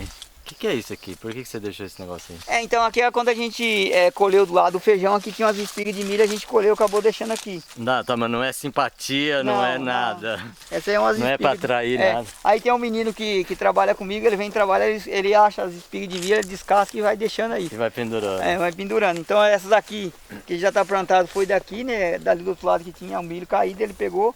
Aí no dia que foi plantar, ele já tirou a semente e a gente já plantou. Já tirou dela mesmo. Já tirou dela, que era do lado aqui, a gente tinha plantado milho e feijão junto. E a saúva, como é que você faz? Que eu não tô vendo saúva aqui. Oi? A formiga cortadeira, saúva. O problema da saúva é o seguinte: se você não tem comida, ela vai atacar o que tem, né? Então, se você tem comida em abundância, para que você vai incomodar com a saúva? Deixa ela comer a parte dela e a outra você tem, né?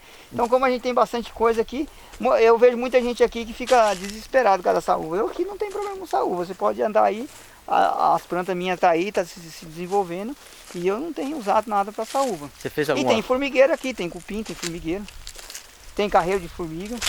Tá, mas elas não atacam sua produção de uma maneira que afeta.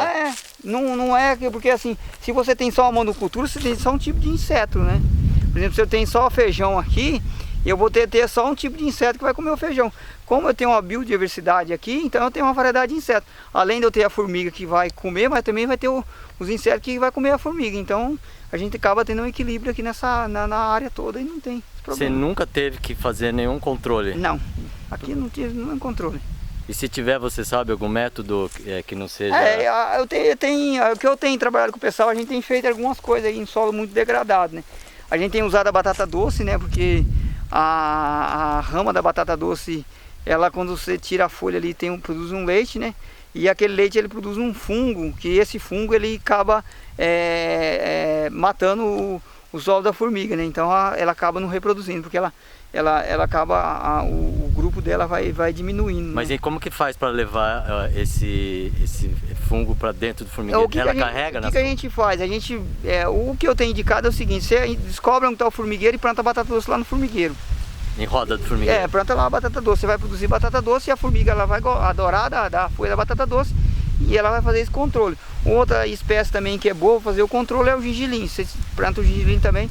Se tiver muito problema, tiver uma infestação na sua roça, você faz uma carreira de gengilim, você vai produzir comida para você, porque o gengilim é bom para consumo, e você vai poder também fazer o controle da formiga ali, que você tem aquele ataque. Então aqui é a nascente, né, onde que a gente está captando água. Aqui a gente está fazendo, a gente vai começar a jogar água lá para baixo, então aqui a gente já vê que é uma área que já está bem mais úmida, né, aqui é uma área que aqui no passado corria água, né? Então aqui vai garantindo a vegetação, a gente vê que o solo já vai ficando mais úmido, né? Você falou nascente, mas é um poço que você tem aí, na verdade? Não, aqui é uma nascente pela formação do solo, né? Você vê a formação do solo, aqui no passado ele tinha uma nascente d'água, né? Você vê que toda a conformação, né? A conformação do solo aqui, ela indica que aqui no passado aqui tinha uma nascente d'água. Tá. Então pelo uso do gado, pelo uso produção da monocultura do café, ele acabou sumindo essa nascente. Então a ideia é que a gente faça esse trabalho de recuperação. As espécies nativas ela vai ajudar a reter essa água e ela vai levar o lençol freático para a gente trazer mais o lençol freático para a superfície da terra, para a gente ter a água mais em cima. E aqui a ideia é essa aqui, ó, é captar essa água aqui por gravidade e jogar naquele tanque lá, que aquele tanque vai manter para bombear. Então aqui já está feito, ó, ele já está feito aqui o sistema, a gente já tem água, você vê que já tem água aí dentro, ó. E essa água aqui, a ideia é da gente manter a propriedade, manter aqui a roça e manter em casa também.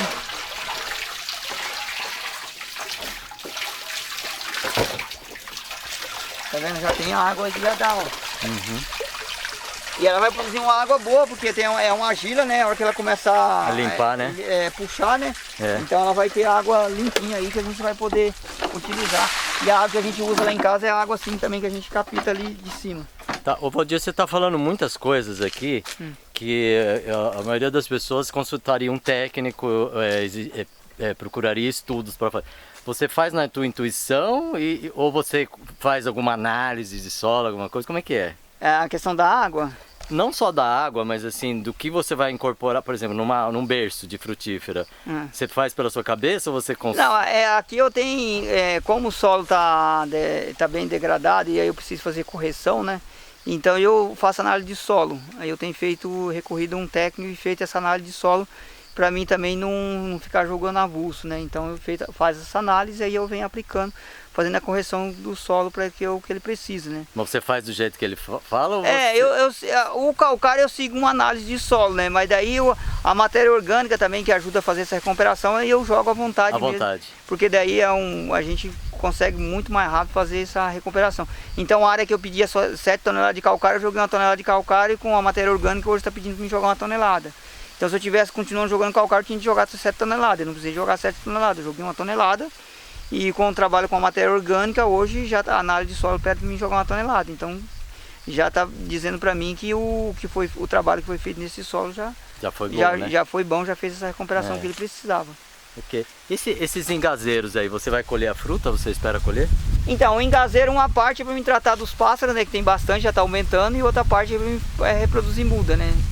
Muda, semente para plantar as áreas novas que vem aí. Que é uma planta boa de serviço também, né? Boa para você trabalhar. O ingá, né? Ingá é bom para você produzir madeira também, dá para produzir lenha, né? Então dá para fazer bastante coisa com ele. Você fala da lenha, mas você não fez fogão de lenha, né? Então, mas eu já vou fazer o fogão de lenha. Ah, bom. Na próxima vinda que você vir aqui já tem um fogão. Agora eu gostei de saber. A gente tem que conciliar as coisas, né? Senão a gente briga dentro de casa. A mulher não queria, agora tá querendo. Então essa área aqui é feita com a banana conquista. A gente não fez adubação nenhuma aqui, a gente só plantou. O que a gente fez aqui foi adubação verde, então a gente plantou bastante densada adubação verde e plantou a banana conquista. Porque tinha braquiária aqui. Aqui era braquiária, daí a gente entrou com o guandu bem densado e a trifose. Aqui foi as duas espécies que a gente entrou bastante. Aí essa área fechou, aí não estava tendo braquiária mais, daí a gente tirou a leguminosa, voltou um pouco a braquiária, agora a gente manejou de novo. E a gente vai entrar com feijão aqui vai entrar feijão de corda. Mas você não arou aqui antes de plantar o guandu, não? Não, aqui não foi arado, não. Mas o que você fez? Você limpou uns pedacinhos para plantar? Aqui era braquiária, né? A gente pegou, deu uma roçada, deu uma capinada. E aí eu fiz uns riscos. Mas você capinou geral? De fora a fora eu capinei, aí eu fiz uns riscos e entrei com guandu. E entrei com mandioca, milho, plantei aqui, feijão. Aí eu colhi e deixei o guandu, que nem essa área de cima. Ó. Essa área de cima foi plantado o guandu densado também, só que aí foi usado máquina, a gente passou a grade, jogou o guandu densado e depois a gente abriu a sorte no meio e a gente cultivou. Agora o guandu já está chegando aos 5 anos, então a gente vai tirar ele aí do sisteminha. Porque 5 anos ele já começa a cair muito, né? Daí não dá sombra mais. E daí eu preciso de produzir matéria orgânica. Então quem que eu tenho aí para produzir bastante matéria orgânica? A braquiária. Então vou deixar esse ano e o ano que vem para produzir uma camada grande de braquiária para mim incorporar e eu produzir mais solo. Peraí, mas aí você vai arar? Aí eu vou arar, eu vou incorporar. A ideia é que o ano que vem a gente incorpora essa matéria aí que está aí. Tá certo. O guandu e a braquiária. E aqui foi plantado as espécies, foi plantado banana e também foi plantado umas espécies nativas das frutíferas. Então ali tem cabeludinha, tem pitanga, tem bacupari, e aí tem as nativas, né, as espécies nativas. Então você vê tem ipê, tem o mogno, e aí tem as variedades, tem ingá, tem bastante espécies. E aqui vai receber café também.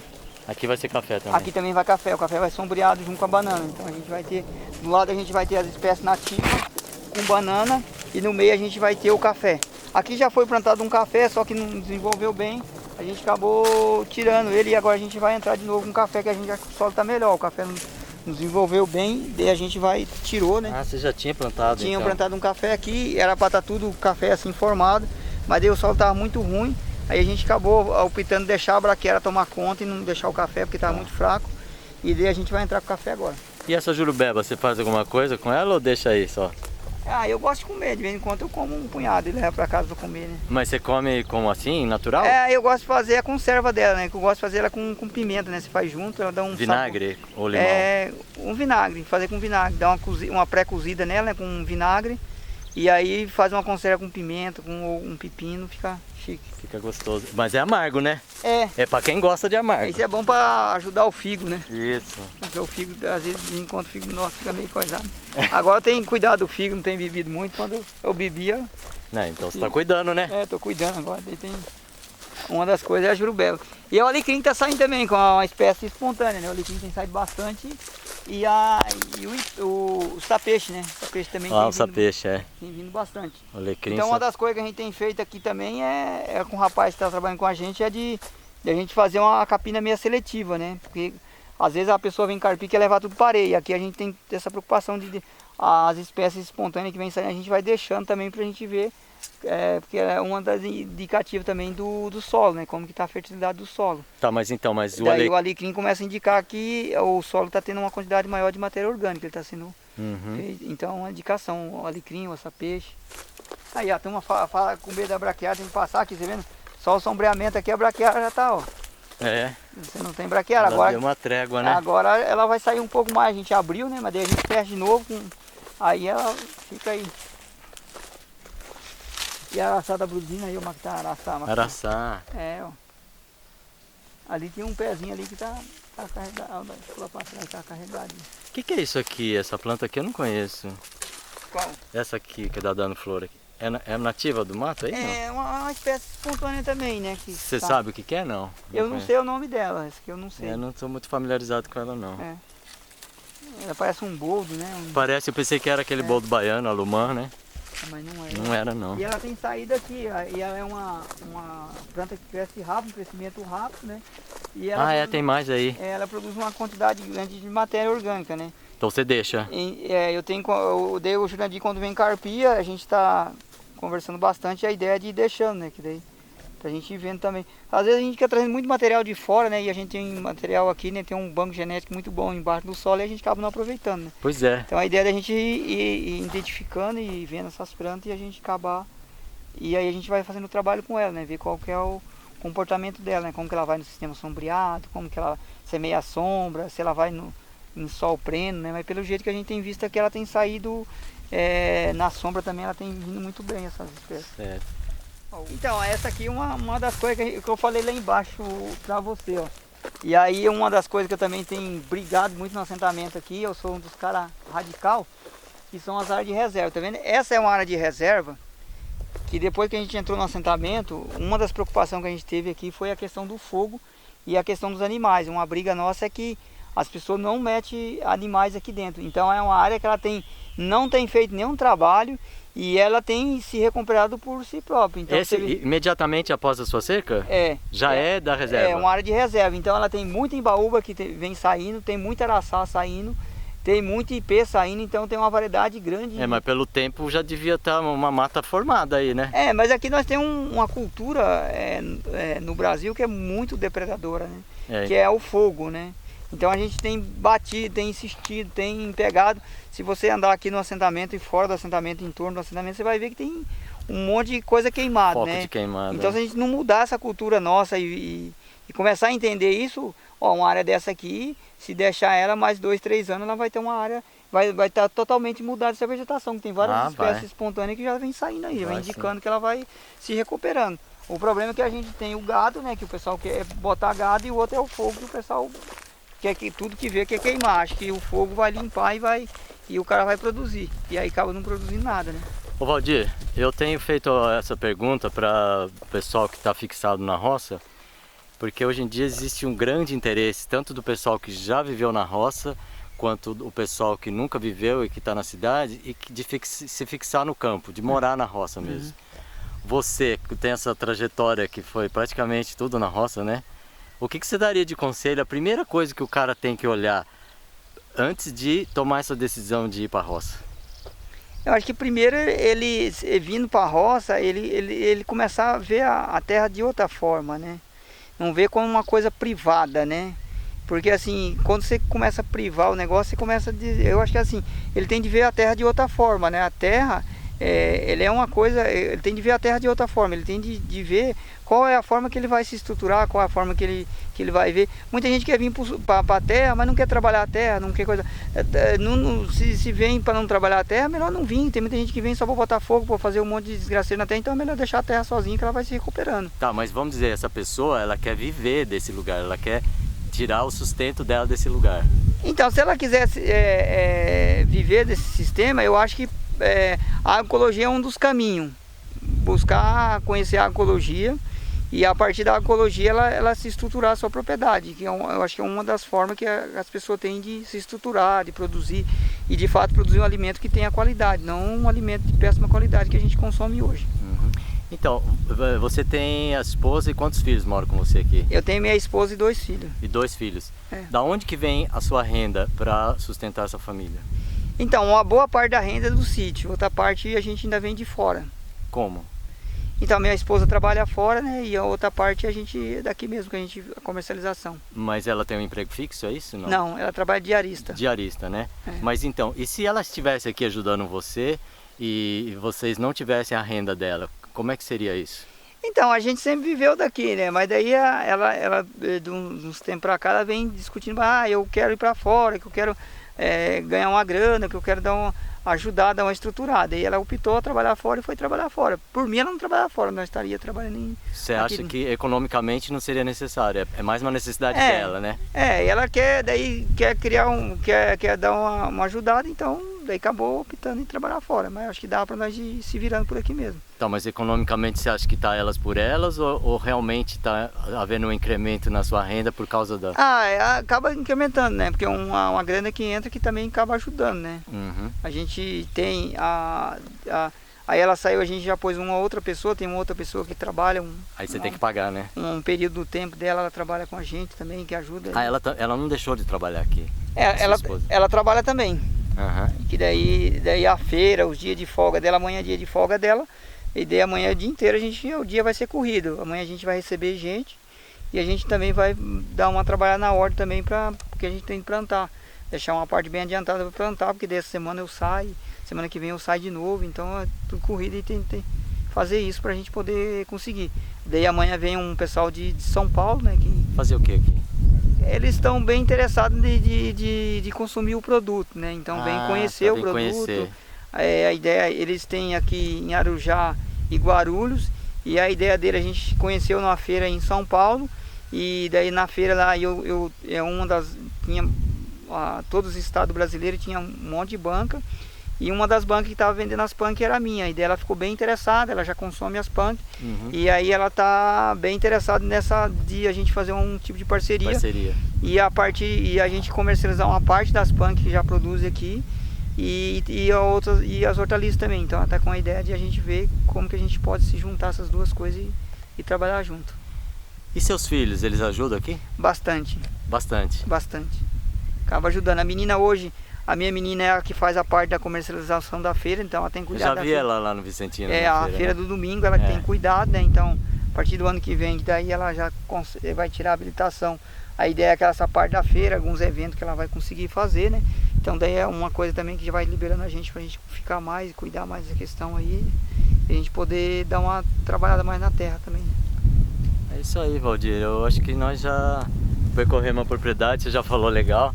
Se você quiser mostrar mais alguma coisa, eu tô aberto. Então essa área aqui, a área também que estava com leguminosa, foi aberta. Aí foi plantado feijão, então o feijão que a gente está comercializando é daqui, né? Essa área aqui. E daí a gente agora deixou sair um pouco mais da braquiária, né? Porque a gente está precisando um pouco mais de braquiária, né? Então a gente trabalhou ela com feijão. E aí a braquiária está vindo um pouco e a gente vai abrir de novo, que a gente vai plantar aqui. A gente vai tá decidindo de plantar uma parte com feijão. Então a gente acho que vai plantar 2 faixas de feijão, que a gente está com pouco feijão lá embaixo. E as outras faixas aqui a gente vai entrar com hortaliça. A gente tem duas discussões que está bem avançada. Uma é a comercialização em São Paulo com cesta, né? Então a gente está acabando de fechar uns detalhes em São Paulo, então a gente pode fechar uma quantidade de cesta em São Paulo. Então essa área que a gente vai priorizar para a produção de cesta. E a merenda escolar de São José também, que está bem avançada a discussão. A gente acredita que sai uma chamada pública aí. Então a gente tem essas áreas aqui para produzir para merenda escolar. Então, Valdir, você tem algum sonho a longo prazo? Porque a curto e médio prazo eu estou vendo que você já tem muito serviço aqui, né? Um dos sonhos a longo prazo é de que a gente consiga, até essa passagem que a gente está aqui, a gente deixa uma floresta enraizada aqui no Vale do Paraíba. Uma floresta só de árvore?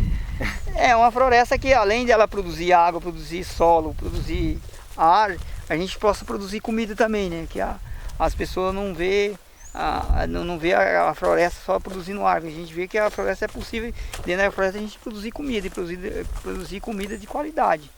Então a ideia do foco é essa. Então todo o trabalho é voltado para isso, né? Então as espécies que a gente tem plantado bastante aqui é nesse sentido, né? Então a gente quer produzir uma diversidade grande de espécies, né? E minha água tá vazando aí, ó. Isso aí é cano vazando, hein? Então eu tenho 400 metros de mangueira, dessa mangueira preta enterrada, que vem água por gravidade, que mantém aqui a casa e a irrigação, né? E essa área de charco aqui, ela já existia ou ela foi criada? Então é uma área que os caras fizeram para beber água, o gado beber água, né? Quando tinha gado aqui, os caras fazem esse tipo de coisa, e quando chove enche, né? E aí mantém a água para o gado. A gente vai fazer um trabalho de estar fazendo ali nas bordas, né? A ideia é de fazer essa recuperação. E a gente está com a ideia de dar uma limpada também para a gente poder ter água aí também, armazenar uma parte da água. Uma parte vai ser infiltrada no solo e outra parte a gente vai usar para irrigação também. Peixe não, rã. O moleque está bem interessado, o moleque está querendo criar tilápia, ele está empolgado na questão da tilápia, está pesquisando. Então pode ser que a gente faça um trabalho com tilápia aí, a gente está vendo essa questão. Não conheço produção de... Já vi só, mas não é seu forte, sou conhecedor de tilápia em tanque, né? A ideia é o moleque está querendo fazer, ele está querendo fazer esses 2 tanquinhos aí com tilápia. Legal. Esse aqui já é o vizinho seu, esse outro lado aqui? Aqui do lado é o vizinho. Você não tem porco? Agora não. Mas você costuma criar porco? Sim. Porco, galinha. Agora no momento não estou tendo, mas a gente já está discutindo para voltar a produzir carne aí. Então, dentro desses estudos seu, dessa consciência que você está caminhando, você ficou sabendo da vantagem da gordura de porco sobre os óleos vegetais? Já escutou isso? Não? Já, e aí quando eu fui criado com banha de porco, né? Vim conhecer o óleo depois que eu vim para o estado de São Paulo, né? E a gente comia a banha e nunca fez mal para a saúde. Depois começou a dizer, não, a banha de porco faz mal, não sei o quê. E agora foi provado que é besteira, né? Porque esse óleo que a gente usa transgênico é muito mais mal que a banha de porco, né? Então a ideia aqui também, uma das coisas que a gente tem debatido bastante é isso, porque a minha família ainda, eles não comem óleo, só comem banha de porco, né? A sua família, você fala do seu pai, sua mãe, seus irmãos? Meus irmãos, minha mãe, eles criam porco lá, moram na cidade, mas nas chácaras vizinhas lá, eles criam porco ainda e consomem com gordura de porco. E a ideia é que a gente também faça isso, a gente tem a ovo, tem a frango e tem a gordura de porco também, arroz, feijão. Legal. Então aqui já vai chegando mais próximo de casa, né, as hortaliças, a gente vai chegando na parte de hortaliça, né, aqui é canteiro. Ali é canteiro com batata doce, né, que já está saindo lá, aquelas ramas lá são batata doce, tá com batata doce. E esses aqui vai entrar com amendoim, então aqui a gente planta amendoim essa semana, esse canteiro já está levantado. E aqui vai entrar duas espécies de amendoim, aquele amendoim grandão e aquele amendoim pequeno. Isso aí você vende na casca, você vende descascado, torrado? Então, a ideia é de vender descascado, a gente vai produzir para vender. Amendoim a gente produz muito pouco ainda, a gente quer produzir mais, a gente quer chegar a umas 10 variedades de amendoim que a gente conhece, então a gente produzir. Aqui embaixo está as hortaliças, né? Então é o caqui que já está produzindo. Aí a gente tem aqui está o maracujá e na estaca do maracujá a gente está com a pitalha que está embaixo ali também, que é a ideia de produzir aqui. A pitalha. E aqui já começa a parte das hortaliças. Aqui as hortaliças. Aqui são as hortaliças, deixa eu filmar isso daí que todo mundo gosta de ver isso aí. Então as hortaliças aqui, o sistema é um sistema de consórcio, né? Então não é uma planta só por metro quadrado, né? Uma espécie só por metro quadrado. Então aqui a gente produz mais de 6 espécies por metro quadrado, né? Então aqui aqui nesse canteiro, a gente tem a couve-flor, né? Que está produzindo aqui. E aqui a gente tem o alface mimosa e a gente tem o agrião. E aqui já saiu uma rúcula e já saiu um coentro também, que aqui a gente plantou rúcula. Já saiu a rúcula e o coentro. Porque a rúcula e o coentro ele sai com 28 dias. Depois com 45 a gente produz o alface e o agrião. E com 90 dias a gente começa a produzir a couve-flor. Você vê ali que já tem aqueles marcos ali, já foi um que foi produzido. E aí também aqui a serraia que tem produzido bastante nesse canteiro também. E aqui tem a berduega também, que é alguma coisa que a gente está cuidando aqui, que está saindo bastante, ó. Que é uma das coisas das punk também aí, que hoje a gente tem comercializado bastante. Berduega. Berduega, que você pode comer a flor, a folha e o talo também. O talo também, né? É uma tanto planta, cru como refogado. É rico em zinco, potássio, magnésio, né? Uma das plantas ricas aí. Ela é quase que nem o Uropronobis, né? Escuta, e processamento das coisas assim, tipo conserva, secagem, você faz Então alguma a gente coisa? vai entrar agora, a gente não tem produzido em quantidade ainda, agora que a gente já começou a fazer esse debate. Então, eu queria saber o que é isso aqui. Isso aqui primeiro. O que é isso aqui? Qual? Essa aqui. Essa aqui é feijão de porco, é uma adubação verde. Esse é feijão de porco. É adubação verde. Então aquele coquetel que eu mostrei lá é isso que a gente faz, tá vendo ali mamona, feijão de porco e já tá tudo aqui junto. E aí tá plantada a banana, né? As árvores nativas, banana, a pocã que tá ali, ó. E aqui também aqui tem eucalipto também, nessa carreira tem eucalipto também que tá... Aí quando a banana sai, você incorpora isso na terra? A ideia aqui era a banana era para produzir matéria, mas daí como uma área que eu tinha deixado para banana em cima não está produzindo uns cachos bons, então a gente vai manejar as áreas de cima lá, e aqui a gente já viu que os pés tá formando bonito e vai dar uns cachos bons, então a gente vai deixar aqui. Então aqui é a ideia de produzir cachos assim, de banana. Lugar mais baixo é banana, né? Porque acho que lá em cima é meio seco, não é não? Lá em cima também tem produzido uns cachos bons, mas aí a gente vai fazer um manejo lá. Ok. Você estava falando do processamento, vocês vão começar agora aqui. A gente já está nesse debate, a ideia de começar a processar. Então aqui também as hortaliças, aqui essa parte de baixo está colhendo o repolho e o alho poró, né? E então aqui foi plantar todas as hortaliças e foi plantada a mandioca. A mandioca é a última que vai sair do sistema também que entra com as hortaliças. Então, ao invés de eu colher mandioca com 8 meses, eu colho mandioca com 2 meses. Com 2? Como assim? E colhe umas mandioca fininha? Não, é porque eu planto as mandiocas com as hortaliças, então até eu chegar ao final das hortaliças, como eu produzo a mandioca com 8 meses, então eu vou com as hortaliças até os 6 meses. Que daí eu vou colher nas hortaliças, né?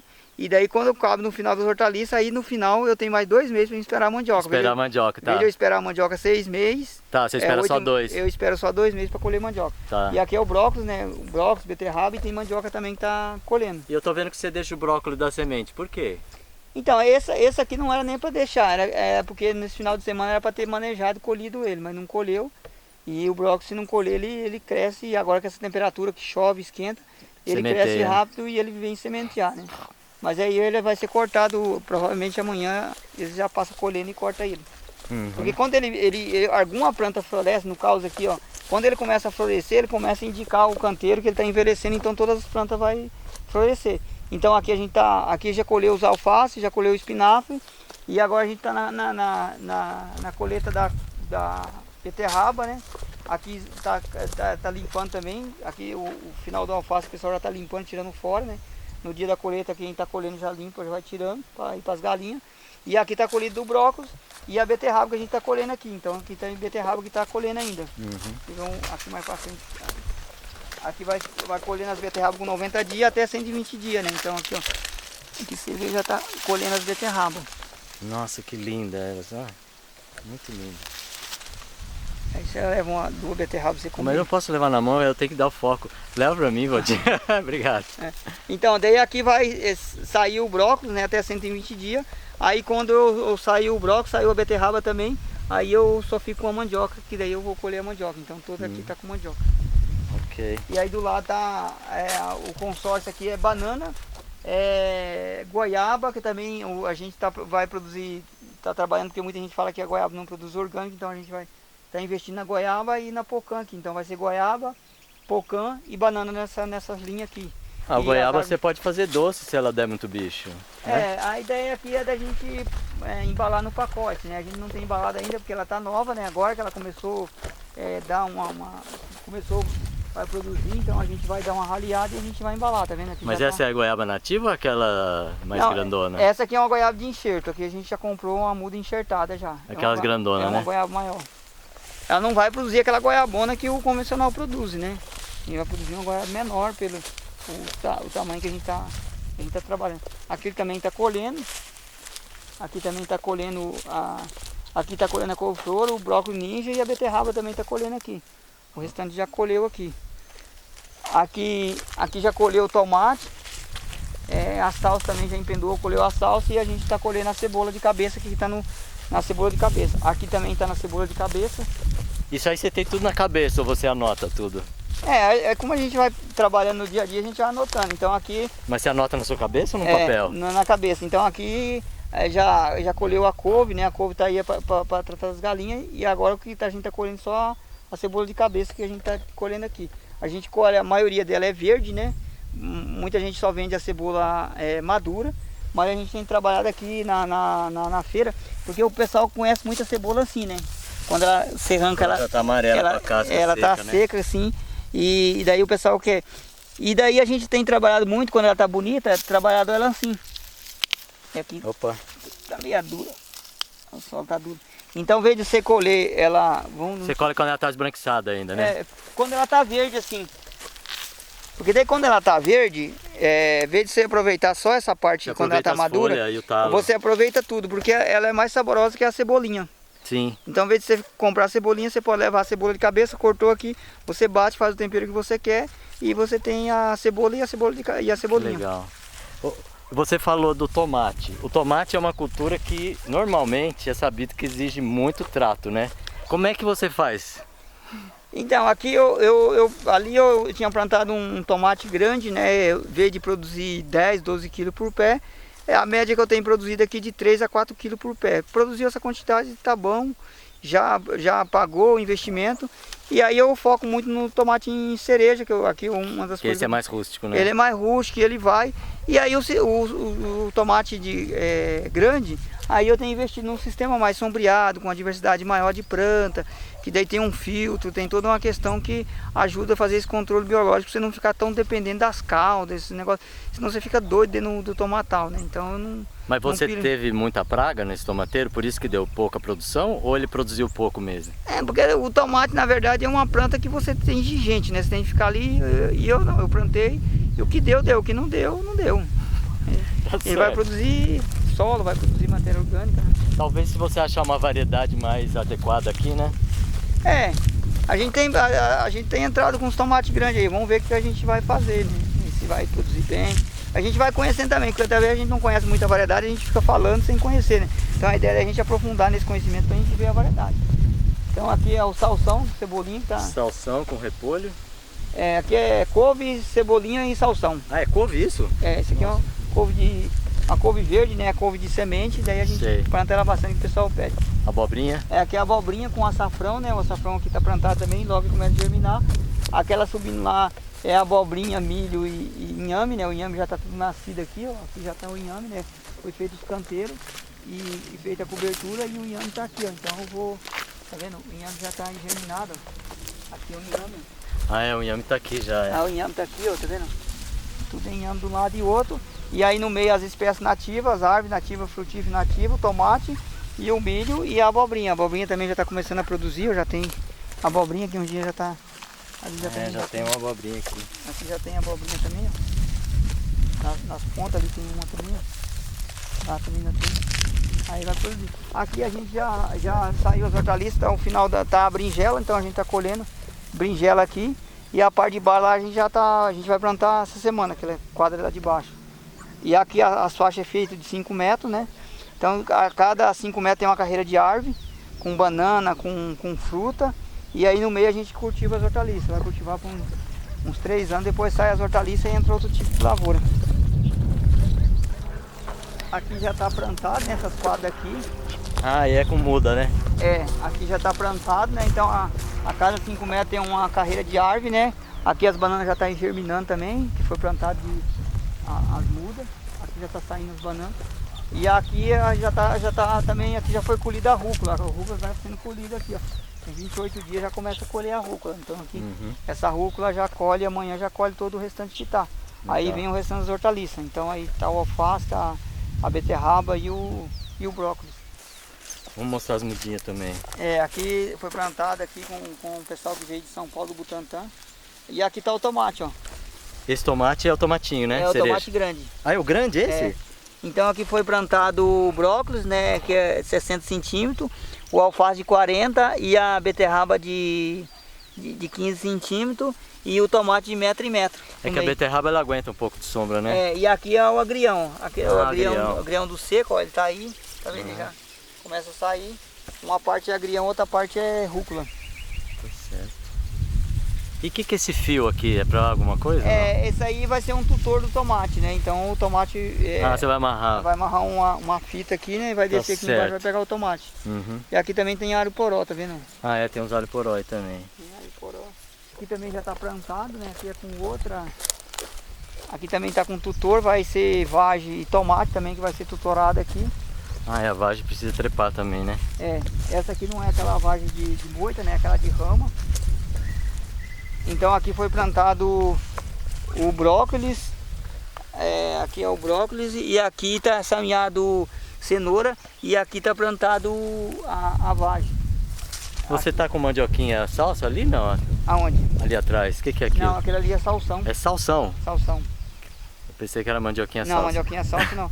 A vagem tem alguns que já estão germinando, aqui é vagem, tá vendo? Já está nascendo alguma. Aqui já está germinando, aqui já está germinando. Então daí vai ter a vagem aqui, aqui vai ter tomate. Tomate vai crescer aqui. E aqui vai plantar giló. Tem um giló que tá aí, a gente vai plantar muito de giló aqui. E giló fica uns 2 anos no lugar? Não, ele vai começar a produzir com 100 dias mais ou menos. Tá, mas aí depois ele vai ficar aí mais ou menos, depois dele começar a produzir, mais uns 3 meses mais ou menos. Você não deixa ele ficar de um ano para outro? Ele não vai aguentar muito tempo, vai entrar umidade, né? Vai ter muita umidade no solo, então não vai... por causa das hortaliças. Não, porque agora entra o período da chuva, né? E aqui é uma área mais úmida, mais úmida, tá. Então daí aqui eu tô plantando aqui agora porque ainda não tá a umidade. Aí começar as umidades mesmo, daí por isso que eu tô indo para aquelas áreas lá de cima, porque daí é umas áreas mais fáceis de drenar a água, então você tira a umidade, né? Porque as hortaliças gostam de água, mas não gostam de excesso de umidade, né? Se tiver excesso de umidade, você tem uma quantidade grande de doença, né? Então aí quando você vai para uma parte mais alta, você consegue drenar essa umidade, esse excesso de umidade, e você consegue produzir as hortaliças o ano todo. E a origem das coisas que vêm para cá, por exemplo, o esterco, a cinza, essa coisa de resíduo de poda da cidade? Então, a poda de árvore tem uma empresa da prefeitura que ganhou uma licitação da prefeitura, ela tritura esse material e a gente adquire. Não, mas minha preocupação é assim, você tem uma preocupação de, por exemplo, se o esterco que você vai usar, ele foi batido veneno nas vacas, tomou... Então aqui eu não tenho usado o esterco de vaca, o que eu tenho usado aqui é o esterco de galinha. Então a ideia é que a gente vai fazendo o melhoramento do solo, por isso que a gente tem essa preocupação de ter uma quantidade maior de matéria orgânica, para a gente produzir um solo de qualidade, para cada vez mais a gente ficar independente dessas coisas que vêm de fora. Então o cavaco, a ideia é da gente ter uma diversidade de plantas que essas são dos crescimentos rápidos, para a gente poder triturar e ter o próprio material daqui, a gente ter galinha para a gente ter o próprio esterco daqui, para ter uma madeira também para a gente poder ter cinza daqui. Então a gente, o ingá, uma das madeiras que é o crescimento rápido, produz lenha, a gente pode queimar o ingá e fazer a cinza. Então a gente vai ter a cinza aqui, porque assim é uma das coisas mais baratas que é o potássio, que a gente tem, que é o potássio, que a gente consegue tirar da cinza da banana, né? Se a gente for comprar no mercado, por exemplo, um saco de potássio no mercado está em torno de R$400, um saco de 20 kg. E a gente consegue produzir o potássio aqui com a cinza e uma banana com um preço bem baixo, né? Então a gente tem investido bastante nessa questão. Então a ideia é de plantar bastante espécies para a gente poder fazer isso também. Legal. Ô Valdir, eu agradeço você ter tomado seu tempo para compartilhar a sua vida e sua experiência, né? E aí eu deixo aberto para você se você quiser colocar alguma coisa, mas antes eu queria fazer uma última pergunta. Quando falaram para você que o Chico Abelha queria fazer uma entrevista, o que passou na sua cabeça? Então, quando o Adagilson me procurou, o Adagilson falou assim, tem um rapaz que foi lá em casa e ele quer fazer uma entrevista, o que você acha? Eu falei, é importante, né, se tem pessoa que quer divulgar o trabalho, e eu acho que é importante a gente divulgar o que a gente faz, né? Até mesmo para a gente fazer essa troca de experiência com outras pessoas, a gente poder receber outras pessoas, conhecer outros hábitos cultural, receber e conhecer outras formas de trabalho que as pessoas fazem. E daí ele falou, então eu vou fazer. Daí ele fez, depois ele falou pra mim assim, Valdir, e ele falou também que quer te entrevistar. Eu falei, vamos conversar com ele, acho que é interessante esse trabalho, né, de divulgação. Então pra mim é uma coisa boa, a gente poder divulgar, a gente poder compartilhar um sonho da gente com as outras pessoas, isso é muito interessante. Então aproveita o momento, você pode dar o seu contato e dizer o que atividades aqui você recebe pessoas que poderiam se interessar pelo seu espaço. Então, o sítio ecológico aqui em São José, o foco era produzir alimentação. Então a gente focou na alimentação, depois a gente também viu que tinha uma necessidade de comercialização dos produtos, a gente começou a comercializar. E depois há uma procura muito grande das pessoas para compartilhar as experiências. E daí a gente começou então já um outro trabalho no sítio, que é de abrir o sítio e a gente fazer essa troca de experiência. Então hoje a gente tem 3 tipos de trabalho que a gente faz. Um é as visitas, né, que a gente recebe as visitas, a gente cobra essas visitas também para ajudar a estruturar o sítio. Então as pessoas visitam o sítio.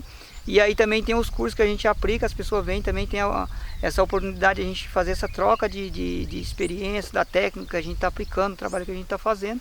Então as pessoas também têm essa oportunidade. E outra é as pessoas que muita gente vem fazer estágio. Então tem os pessoal que são os estagiários. E a gente tem recebido esses pessoal para fazer os estágios aqui, quer trocar por dia de serviço, então a gente faz esse trabalho com essas pessoas também. Então esse é o foco do sítio. E a ideia é que a gente vai fazendo cada vez mais, a gente vai fortalecendo para a gente criando os grupos na região e a gente fortalecer a agricultura familiar na região. E o contato qual é? Então aqui a gente pode entrar o telefone do sítio é 997-955814, aqui é 012. Uhum. E aí tem o e-mail que é Valdir Martins, Valdir-Martins 83@hotmail. Ok, tem algum site não? Daí é sítio ecológico. Tem?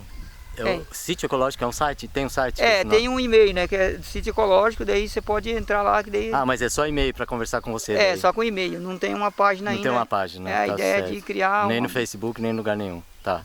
Tem o Face que a gente faz a divulgação, né, então pelo e-mail do sítio a gente divulga e pelo e-mail da gente também. Tá, e aí tá sítio ecológico? Sítio ecológico. No Facebook?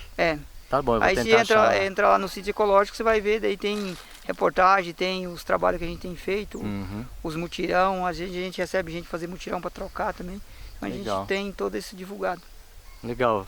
Falou, obrigado. Obrigado, Valdir.